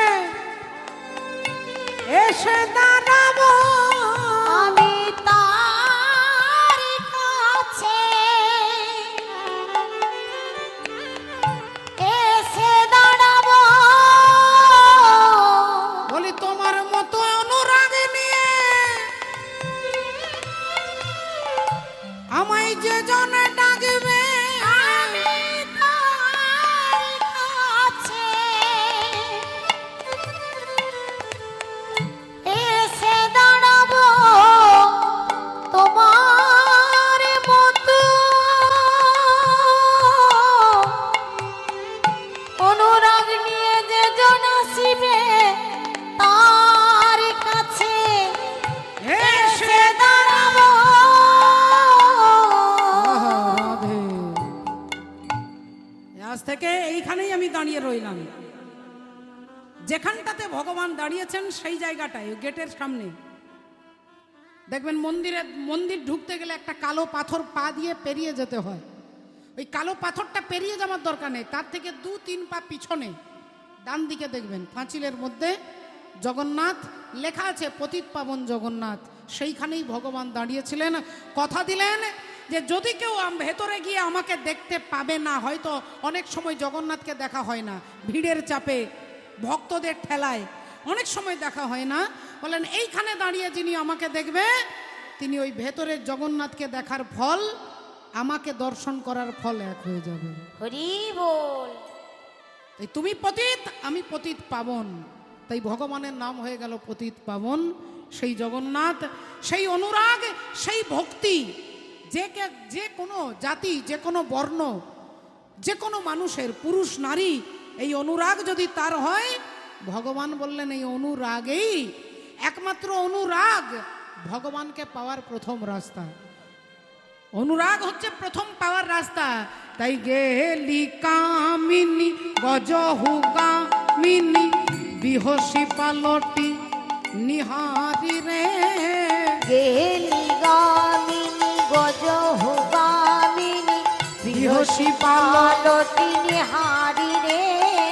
শ্রদ্ধেয় বাবা ঠাকুর, ভক্তিমতী মায়েরা, ভগবত সেবার জন্য, ভগবানের সেবার জন্য, ভগবানের অনুরাগী ভক্ত যারা আপনারা মায়েরা বাবারা এসেছেন, প্রতি বছর আসেন, প্রতি বছর আছেন, অনুরাগ নিয়ে আসেন। এখানে নরনারায়ণের সেবা, ভগবানের সেবা, আমাদের হিন্দু সনাতন ধর্মকে রক্ষা করার একটা পরম্পরা যে এখানে চলছে। ভক্ত আর ভগবান যেখানে মিলে একাকার হয়, সেই হরিবাসরকে বাঁচিয়ে রাখার জন্য দায়িত্ব আপনারা বহন করে চলেছেন এবং বহন করবেন। এই কমিটির বাবারা, দাদারা, ভাইয়েরা যারা আপনাদের কাছে ভিক্ষার আঁচল নিয়ে যাবে, আপনারা একটু দয়া করে প্রাণ ভরে ভগবত সেবার জন্য একটু সাহায্য করবেন, একটু সহযোগিতা করবেন। তারা যাচ্ছেন আপনাদের কাছে ভিক্ষা চাইতে, আপনারা ভগবানকে দিচ্ছেন এটা ভেবে গোবিন্দ সেবায়, গোবিন্দ চরণে দিচ্ছেন এই ভাব রেখে কমিটির ভিক্ষার আঁচলে তুলে দেবেন। নিতাই গৌর সীতানাথ ব্রহ্মানন্দে। হরি হরি বল। আজ গেলি কামিনী গজহু গামিনী বিহসি পালতি নিহারি রে। ইন্দ্রজালক কুসুম সায়ক কুহকি ভেলি বড় নারী রে। ইন্দ্রজালক কুসুম সায়ক কুহক ভেলি বড় নারী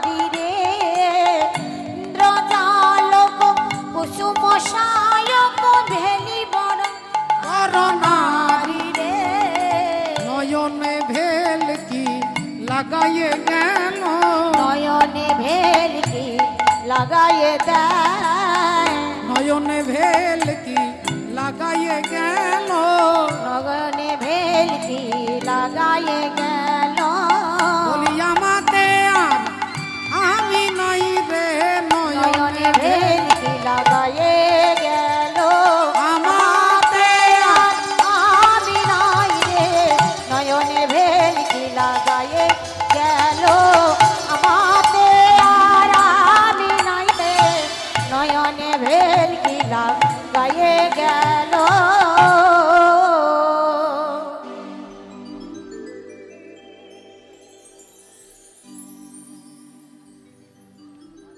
জড়ি ভুজ যুগ মোড়ি বেড়ল, জড়ি ভুজ যুগ নয়নে বেড়া হলো, জড়ি ভুজ যুগ মোড়ি বেড়ল, আহা জড়ি ভুজ যুগ বেড়ল, ততহি বয়ান সুছন্দ,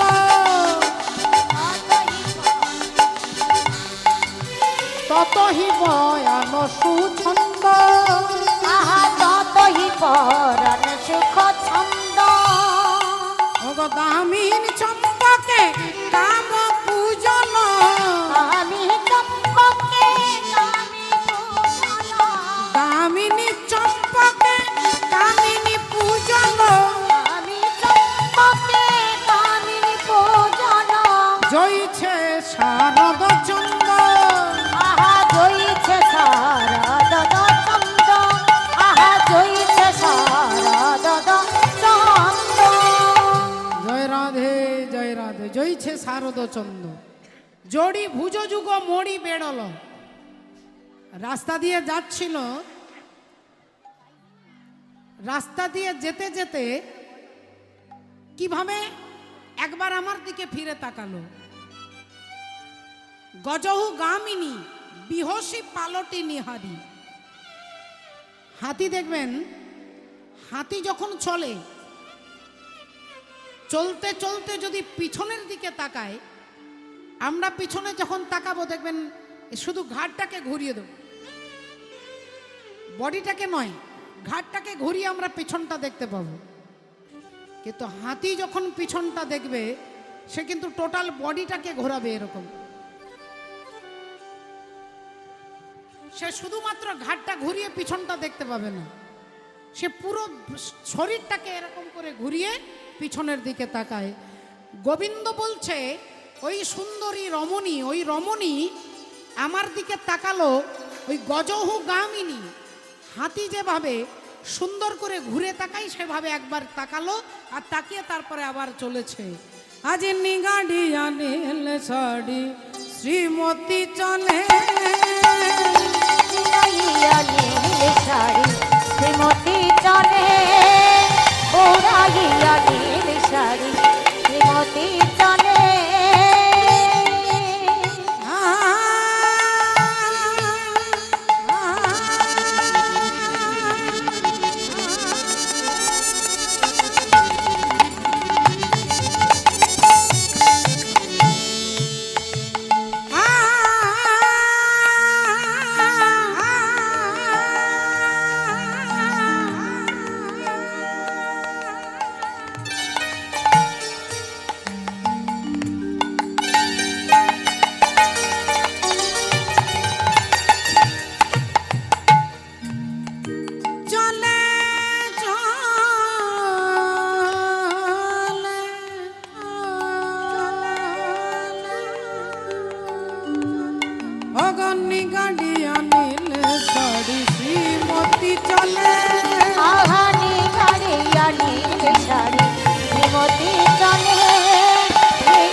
কৃষ্ণ কথা বলে নিগাড়িয়া নিগাড়িয়া নিগাড়িয়া নীলে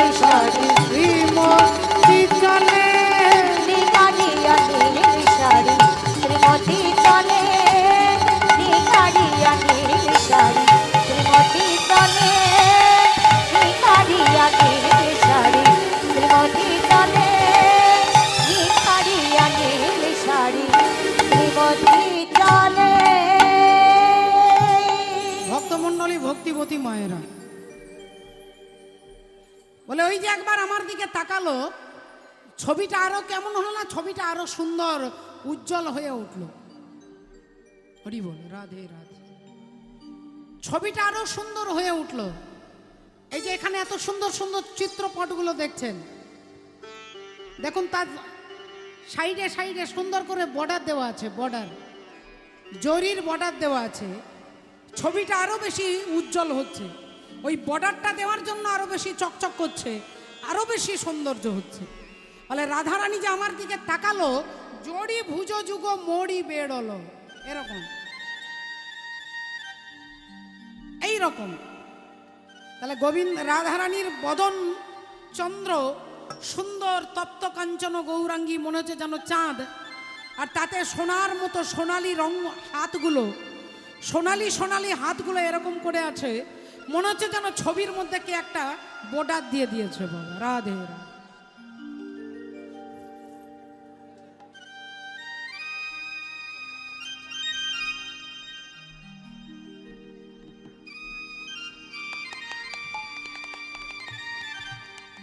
রাধে রাধে।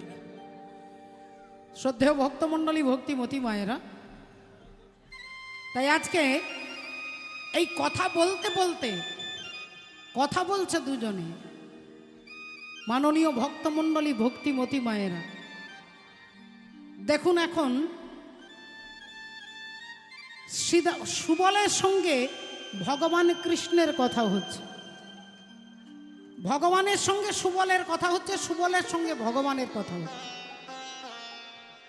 এতক্ষণ একটুক্ষণ আগে দেখলাম ভগবান একটাও কথা বলছিলেন না, এবার ভক্তের অনুরোধে ভগবান বলছে। কি বলছে না, বললেন আমি একজনকে দেখেছি আর দেখেই আমার এই অবস্থা হয়েছে। কিন্তু সুবলও জানে না যে কাকে দেখেছে, আর গোবিন্দও জানে না যে আমি যাকে দেখেছি তার নামটা কি। তাহলে ঠিকানায় পৌঁছানো যাচ্ছে না। হরি বল। শ্রদ্ধেয় ভক্তমণ্ডলী, ভক্তিমতী মায়েরা, এখন গোবিন্দ তাহলে তিনি যেহেতু নামটা জানে না, বলতে পারছে না, আর সুবলও বুঝতে পারছে না যে কাকে কার জন্য আজকের এই করুণ অবস্থা, তাহলে কি করা যায়? তো বলছে আর কি কি রকম দেখলি আরো আমাকে খুলে বল। ওরে মরম সখা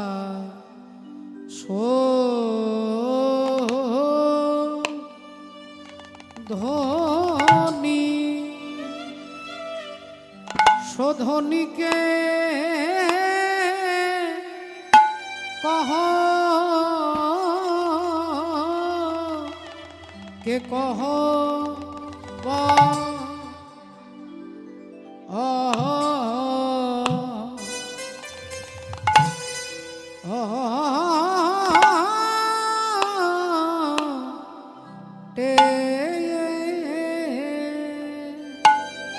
মরম সখা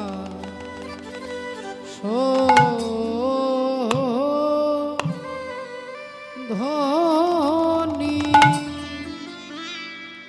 শোধনীকে কহ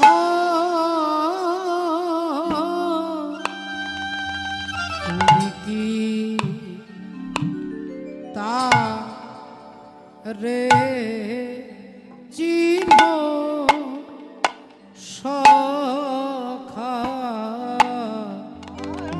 যদি তারে চিহ্ন সখা যার শনে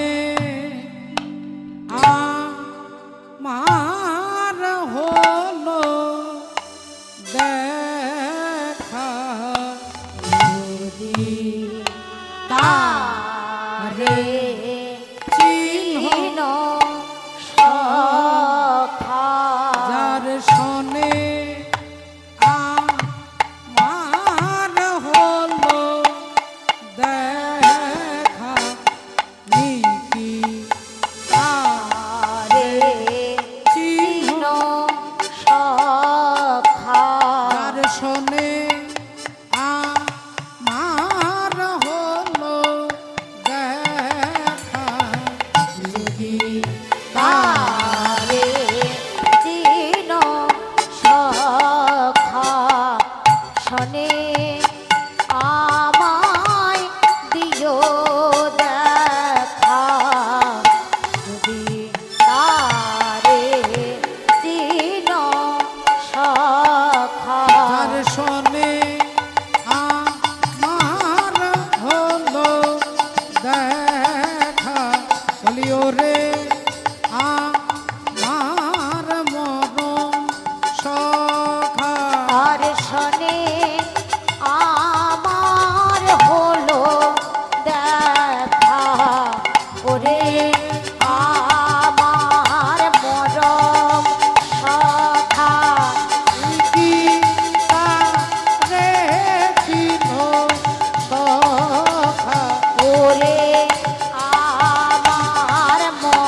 ওরে আমার মরম সখা যদি তারে চিন সখা ওরে আমার মরম সখা যদি তারে চিন সখা যদি তারে চিন সখা সখা শোধনী কে কহ হে সখা শোধনী কে কহ শোধনী কে কহ হে সখা ধনী কে কহবটে রচনাগরী নবীনা কিশোরী রচনাগরী নবীনা কিশোরী রচনাগরী নবীনা কিশোরী রচনাগরী নবীনা কিশোরী নাইতে দেখিলাম ঘাটে নাইতে দেখিলাম ঘাটে নাইতে দেখিলাম ঘাটে নাইতে দেখিলাম ঘাটে আরে বাবা গায়ের রংটা ফর্সা গায়ের রংটা সোনার মতো বৃন্দাবনে অনেকে আছে অনেকে আছে গায়ের রং ফর্সা তুই যার কথা বলছিস সে কে কি করে বুঝবো গোরচ নাগরী নবীনা কিশোরী নাইতে দেখিলাম ঘাটে হরি বলে যমুনার তীরে বসি তার নীরে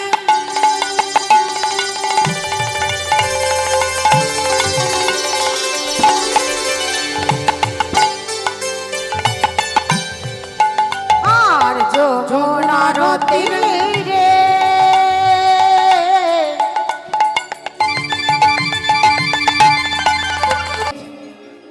ভুবন মঙ্গল হরিনাম সংকীর্তন রূপী মহাযজ্ঞ অনুষ্ঠান প্রণাম জানাই সমস্ত বৈষ্ণব মণ্ডলী ব্রাহ্মণ মণ্ডলী মাতৃমণ্ডলী এবং পিতৃমণ্ডলী সকলের শ্রী চরণে জানাই আমার কোটি কোটি সশ্রদ্ধ ভক্তিপূর্ণ দণ্ডবত প্রণাম প্রণাম জানাই মহতি হরিবাসরে যারা উদ্যোক্তা সেই কমিটির প্রতিটি ভক্ত সদস্যবৃন্দের চরণে আমি আমার কোটি কোটি দণ্ডবত প্রণাম জানাই এলাকার সমস্ত দেবদেবী প্রণাম জানাই অনন্ত কোটি ব্রহ্মাণ্ডের কোটি কোটি ভক্তবৃন্দের শ্রীচরণে আমার অনন্ত কোটি দণ্ডবত প্রণাম শ্রী গুরু নিতাই গৌর সীতানাথ প্রেমানন্দে হরি হরি বল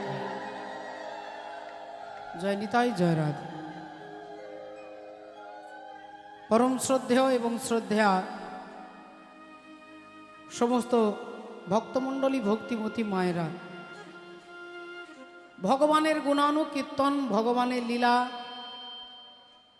ভগবানের কৃপার কথা তার প্রভাব তার স্বভাব তার প্রভাব এবং তার স্বভাব আমরা জানবার জন্য এখানে একত্রিত হয়েছি ভগবানের প্রভাব কি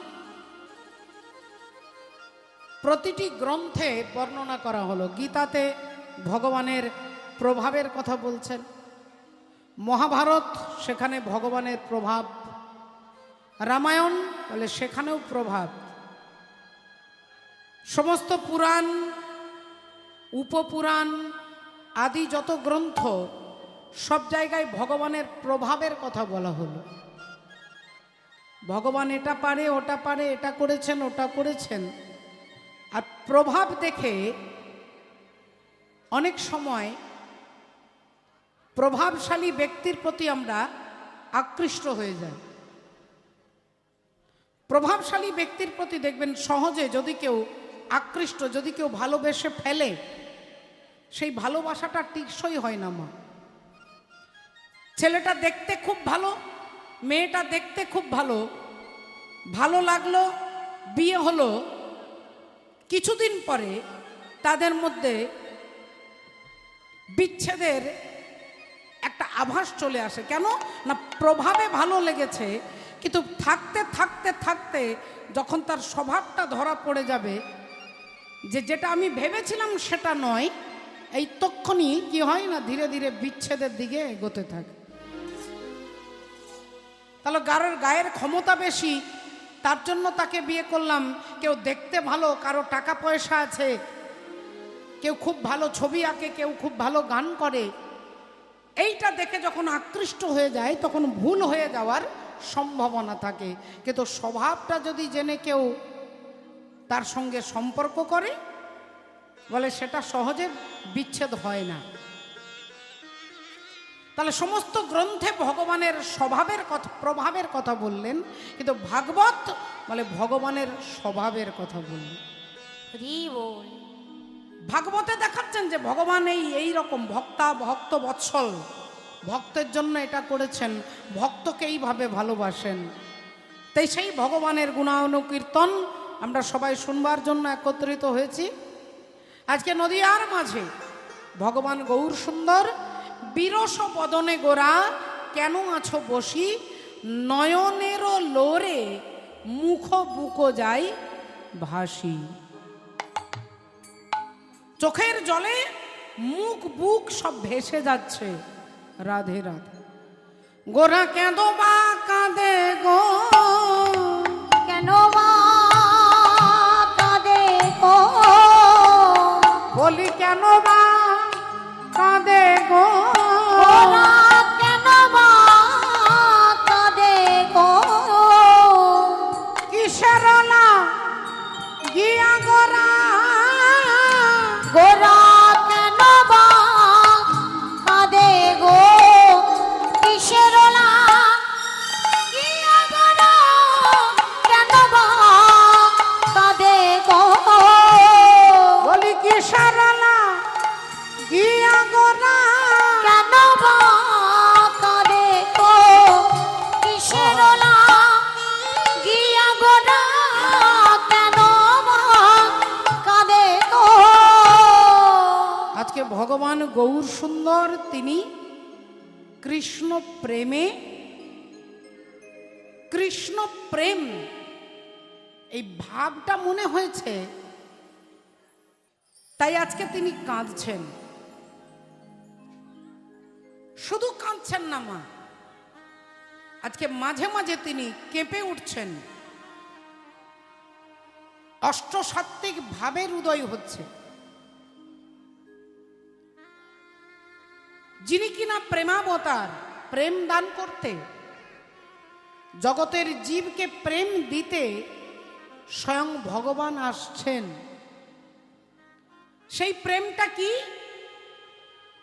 না, এতদিন পর্যন্ত ধর্ম অর্থ কাম মোক্ষ এই পর্যন্তই, এই চারটে পুরুষার্থ, ধর্ম অর্থ কাম আর মোক্ষ, এই চারটে রাস্তাই ছিল। জীব ভাবত হয় ধর্ম, নইলে অর্থ, নইলে কামনা কাম আর মোক্ষ, এর বাইরে মনে হয় কিছু নেই। কিন্তু কলিযুগের ভগবান গৌর সুন্দর এসে বললেন যে চারটে পুরুষার্থ নয়, পাঁচটা, পঞ্চম পুরুষার্থ। আর পঞ্চম পুরুষার্থ হচ্ছে ভগবানের প্রতি প্রেম।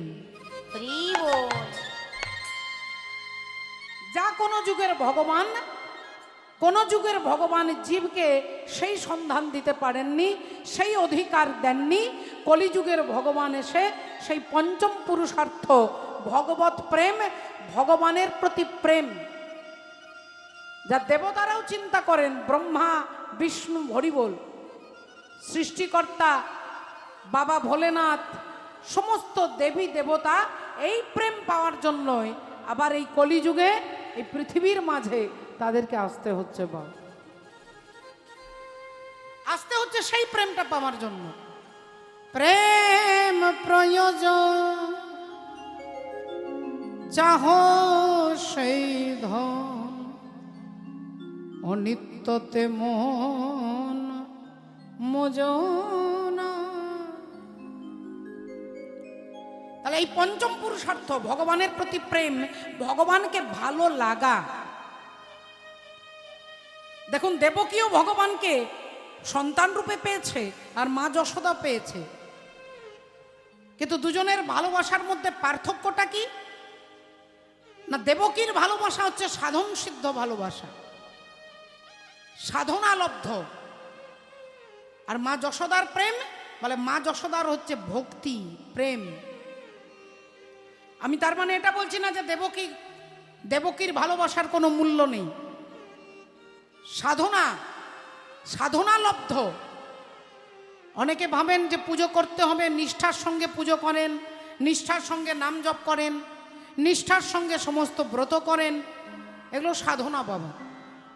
আর এই সাধনা করতে করতে করতে হরি বল ভগবানকে ভালো লাগা, এই সাধনালব্ধ ভালো লাগা হচ্ছে দেবকী। ভগবান এলেন তার ঘরে, তার গর্ভে, কিন্তু ভগবানকে ধরে রাখতে পারলেন না। তিনি বসুদেবের মাথায় চেপে চলে গেলেন যমুনা পার হয়ে, কোথায় না নন্দালয়ে মা যশোদার কাছে।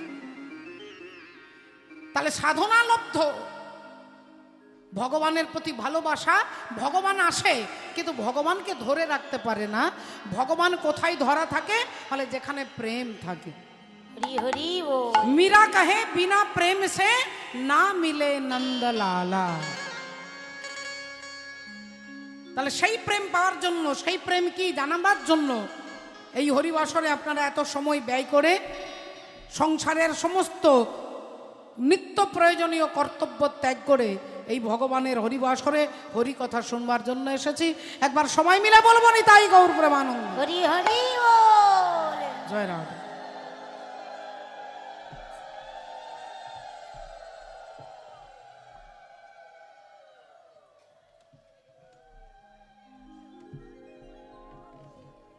সেই ভগবানকে পাওয়ার জন্য আমরা এসেছি। জয় নিতাই রাধে শ্যাম, রাধে রাধে রাধে। ভক্তিমতী মায়েরা, শ্রদ্ধেয় বাবা ঠাকুর, আজকে যে বিরস বদনে গোরা কেন আছো বসি, নয়নের লোরে মুখ বুক যাই ভাসি। আজ কিসে রোলা গিয়া গোরা,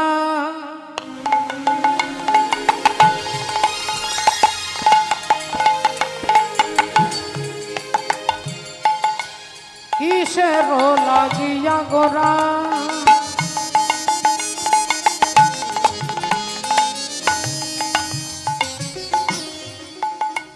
রহি রহি কাপ,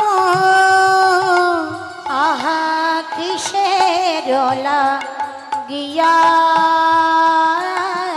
গড়া,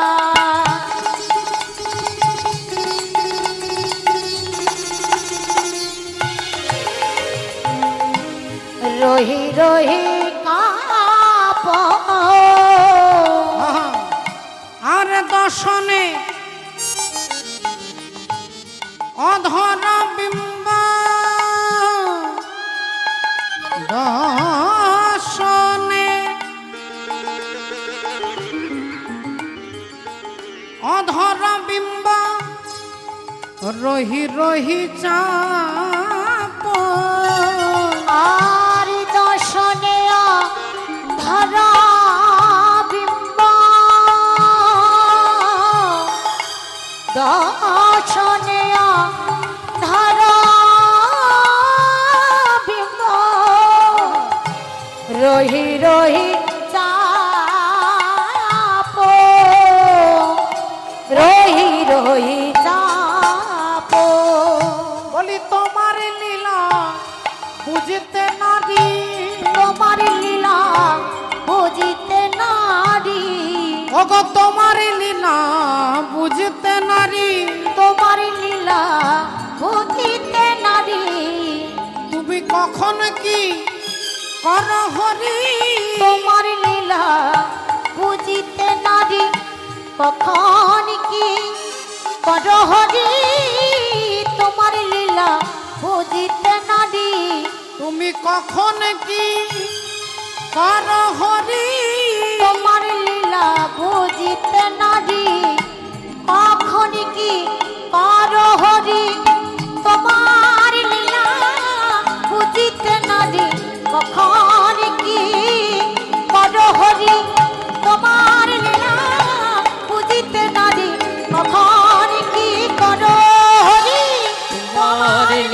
বুঝিতে নারী, কখন কি করো হরি, তোমার লীলা বুঝিতে নারী, কখন কি করো হরি, তোমার লীলা বুঝিতে নারী। দর্শনে আধান বিম্ব রহি রহি তাপ, দর্শনে আধান বিম্ব রহি রহি তাপ। ভক্তিমতী মায়েরা, ভগবানকে ভালোবাসা,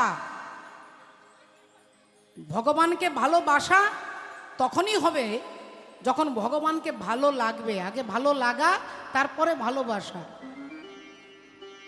আগে ভালো লাগবে, তারপরে ভালোবাসা হবে। এই জড় জগতের, পার্থিব জগতের অনেক কিছু ভালো লাগা, ভালোবাসা, সেটা ইন্দ্রিয়ের সঙ্গে যুক্ত সম্বন্ধ থাকে। কিন্তু ভগবানের সঙ্গে প্রেম, এ হচ্ছে ইন্দ্রিয়াতীত, ইন্দ্রিয়ের অতীত। আর এই ইন্দ্রিয়াতীত ভালোবাসা তখনই সম্ভব হবে জীব যখন সাধু সঙ্গ করবে। মা, সাধু সঙ্গ, সাধু সঙ্গ সর্বশাস্ত্রে কয় লবমাত্র সাধু সঙ্গ জীবের সর্বসিদ্ধি হয়। লবমাত্র সাধু সঙ্গ জীবের সর্বসিদ্ধি হয়। রাধে রাধে। তাহলে সাধুর সঙ্গ, সাধুর সঙ্গে থাকতে থাকতে, সাধুর আচরণ শিখতে শিখতে একদিন না একদিন কৃপা হয়ে যায়। রাধে রাধে। চৈতন্য মহাপ্রভু বললেন, আপনি আচরি ভক্তি জীবেরে শিখাই, আপনি না কইলে ধর্ম শিখানো না যায়। গুরু দ্রোণাচার্য তার সমস্ত শিষ্যদেরকে ডেকেছে কুরুক্ষেত্রের যুদ্ধ শুরু হওয়ার পূর্বে। রাধে রাধে। তা গুরু কি শিক্ষা দিয়েছেন? না, গুরুদেব শিক্ষা দিয়েছেন ক্রোধম মা কুরু, ক্রোধম মা কুরু। রাগ করবে না, ক্রোধ করবে না। তা যুদ্ধ চলাকালীন অবস্থায় গুরুদেব বলছেন, বলো দুর্যোধন, বলো ক্রোধম মা কুরু। দুর্যোধন শুনেই বলছে, মুখস্থ হয়ে গেছে, ক্রোধম মা কুরু, যাকে বলতে বলবে সেই বলে দেবে। দুর্যোধন বলছেন ক্রোধম মা কুরু। বলো দুঃশাসন, তুমি বলো। দুঃশাসনও বলছেন ক্রোধম মা কুরু। একে একে সবাইকে জিজ্ঞাসা করছে, সবাই উত্তরটা বলে দিয়ে যাচ্ছে, সকলের মুখস্থ হয়ে গেছে। ক্রোধম মা কুরু, রাগ করবে না, ক্রোধ করবে না, যাকে বলতে বলছে সেই বলছে। বলতে বলতে যুধিষ্ঠির কাছে এসে বলছে, যুধিষ্ঠির তুমি বলো, বলো ক্রোধম মা কুরু। যুধিষ্ঠির অমনি হাত জোড় করে বলছে, গুরুদেব আমার কিছুদিন সময় লাগবে। আরে এই তিনটে ওয়ার্ড বলতে তোমার সময় লাগবে? আগে হ্যাঁ গুরুদেব, ক্রোধম মা কুরু এই কথাটা বলতে আমার একটু সময় লাগবে। 7 দিন পরে জিজ্ঞাসা করছে, বলো যুধিষ্ঠির, বলো তোমাকে কি শিখিয়েছিলাম? গুরুদেব আমার আবার সময় লাগবে। আবার কয়েকদিন পরে, 1 সপ্তাহ, 1 পক্ষকাল, 15 দিন চলে গেছে। হরি বল। আর আজকে সেই যুদ্ধে, সেই কুরুক্ষেত্রের যুদ্ধে আজকে অভিমন্যুকে বধ করা হবে। সপ্তরথীতে ঘিরে অভিমন্যুকে মারছেন, এক একটা তীর দিয়ে অভিমন্যুকে জর্জরিত করছেন। ঝরঝর করে রক্ত পড়ছে অভিমন্যুর দেহ থেকে। সপ্তরথীতে ঘিরেছে তাকে, এক একজন করে আঘাত করছেন অভিমন্যুকে। অভিমন্যুর সারা দেহ রক্তে, রুধিরের ধারায় ভরে গেছে, অসহ্য যন্ত্রণায় ছটপট করছে। আর সেই সময় ধর্মপুত্র যুধিষ্ঠির হাত জোড় করে গুরুদেবকে বলছেন, গুরুদেব ক্রোধম মা কুরু, ক্রোধম মা কুরু, রাগ করবে না, ক্রোধ করবে না। বলতে এত টাইম লাগলো কেন? বলে মা, রাগের কথা হলে সবাই রাখবে, কিন্তু রাগের কথা অথচ রাখবে না, তবে তো তাকে আপনি বলবেন যে তিনি রাগ করেন না। রাগের কথা বললে সবাই রেগে যায়। বাড়ির ছেলেটাকে সবাই মিলে সপ্তরথীতে ঘিরে মারছে, সেখানে ধর্মপুত্র যুধিষ্ঠির হাত জোড় করে বলছেন, গুরুদেব সেদিনের পড়াটা আজকে আমি আপনাকে বলছি। তিনি প্র্যাকটিক্যাল দেখিয়ে দিচ্ছে যে তারই ভাইপোকে সপ্তরথীতে ঘিরে মারছে, আর তিনি হাত জোড় করে বলছেন, ক্রোধম মা কুরু। তিনি ক্রোধকে জয় করেছে। তাহলে হরিনাম করো, হরিনাম করো, কীর্তনিয়ারা আমরা বলে যাচ্ছি, কিন্তু এই বলাটা তখনই কাজে লাগবে যখন কীর্তনিয়া হরিনাম করবে। যখন আমি হরিনাম করব, হরিনাম করে যদি আপনাদেরকে বলি, আপনারও কাজ হবে, আমারও কাজ হবে। আর আমি হরিনাম করি না, আমি ভজন সাধন করি না, আমি শুধু বলে যাচ্ছি, আমার বলাটাই হবে মাগো, কিন্তু কাজ কিছু হবে না। চৈতন্য মহাপ্রভু বলছেন, আপনি আচরি ভক্তি জীবের শিখাই, আপনি না কইলে ধর্ম শিখানো না যায়। সাধন করনা চাহি রে মনवा, ভজন করনা চাহি। আর সাধন করনা চাই রে মনুয়া, ভজন করনা চাহি। সাধন করনা চাই রে মনুয়া, ভজন করনা চাহি। प्रीति लगाना चाही रे हरि से, प्रीति लगाना चाहे से हरि से। प्रीति लगाना चाहे से हरि से। और प्रेम लगाना चाही। साधन करना चाहिए मनुआ, भजन करना चाहिए। साधन करना चाहिए मनुआ, भजन करना चाहिए। साधन भजन करते बोलছে, नित नहन से हरि मिले तो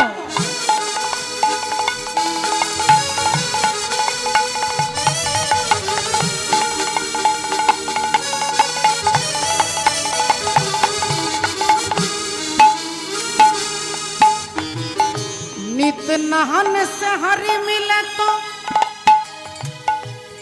কি বলছে দেখুন, প্রতিদিন স্নান করে যদি ভগবানকে পাওয়া যেত, তাহলে যারা সারাক্ষণ স্নান করছে তারা আগে ভগবানকে পেত। শামুক, কাঁকড়া, ব্যাং এরা তো জলেই থাকে, মাছ, তাহলে এরা তো আগে ভগবানকে পেত। নিত্য নহন সে হরি মিলে তো জল জন্তু হয়ে।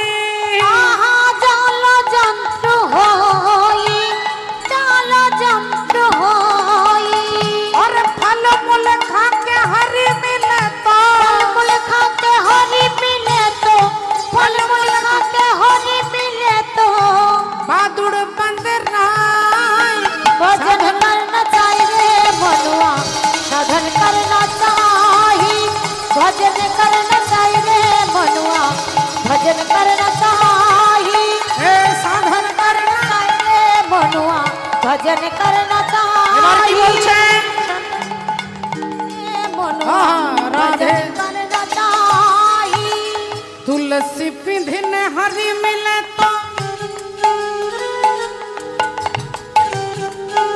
তুলসীর মালা, তুলসীর মালা পরলে যদি ভগবানকে পাওয়া যেত, মীরাবাই বলছে তাহলে গোটা তুলসীর ঝাড়টাকে তুলে আমি গলায় বেঁধে ঘুরে বেড়াতাম। তুলসী পিঁধনে হরি মিলে তো, मैं पिंधु पुदार झाड़। मैं तुझ पीर झाड़, मैं पिंधु पुदार झाड़। मैं तुझ पीर झाड़ी। पत्थर पूजने हरि मिले तो, पत्थर पूजने हरि मिले तो, पत्थर पूजने हरि मिले तो। पत्थर पूजने हरि मिले तो। পাথরকে পুজো করলে যদি ভগবানকে পাওয়া যেত, বলছে আমি বড় বড় পাহাড়কে পুজো করতাম। मैं पूजू पहाड़, साधन करना चाहिए मनुआ, भजन करना चाहिए। साधन करना चाहिए मनुआ, भजन करना चाहिए। साधन करना चाहिए मनुआ, भजन करना चाहिए। আচ্ছা তাহলে কি করলে ভগবানকে পাবে, কি করে পাওয়া যাবে অন্তত সেটা বলে দিন। দুধ পিনে সে হরি মিলে তো,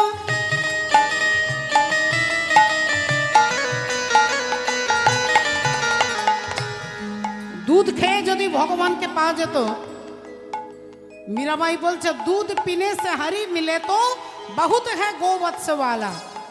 তাহলে কি করলে পাওয়া যাবে? मीरा कहे मीरा कहे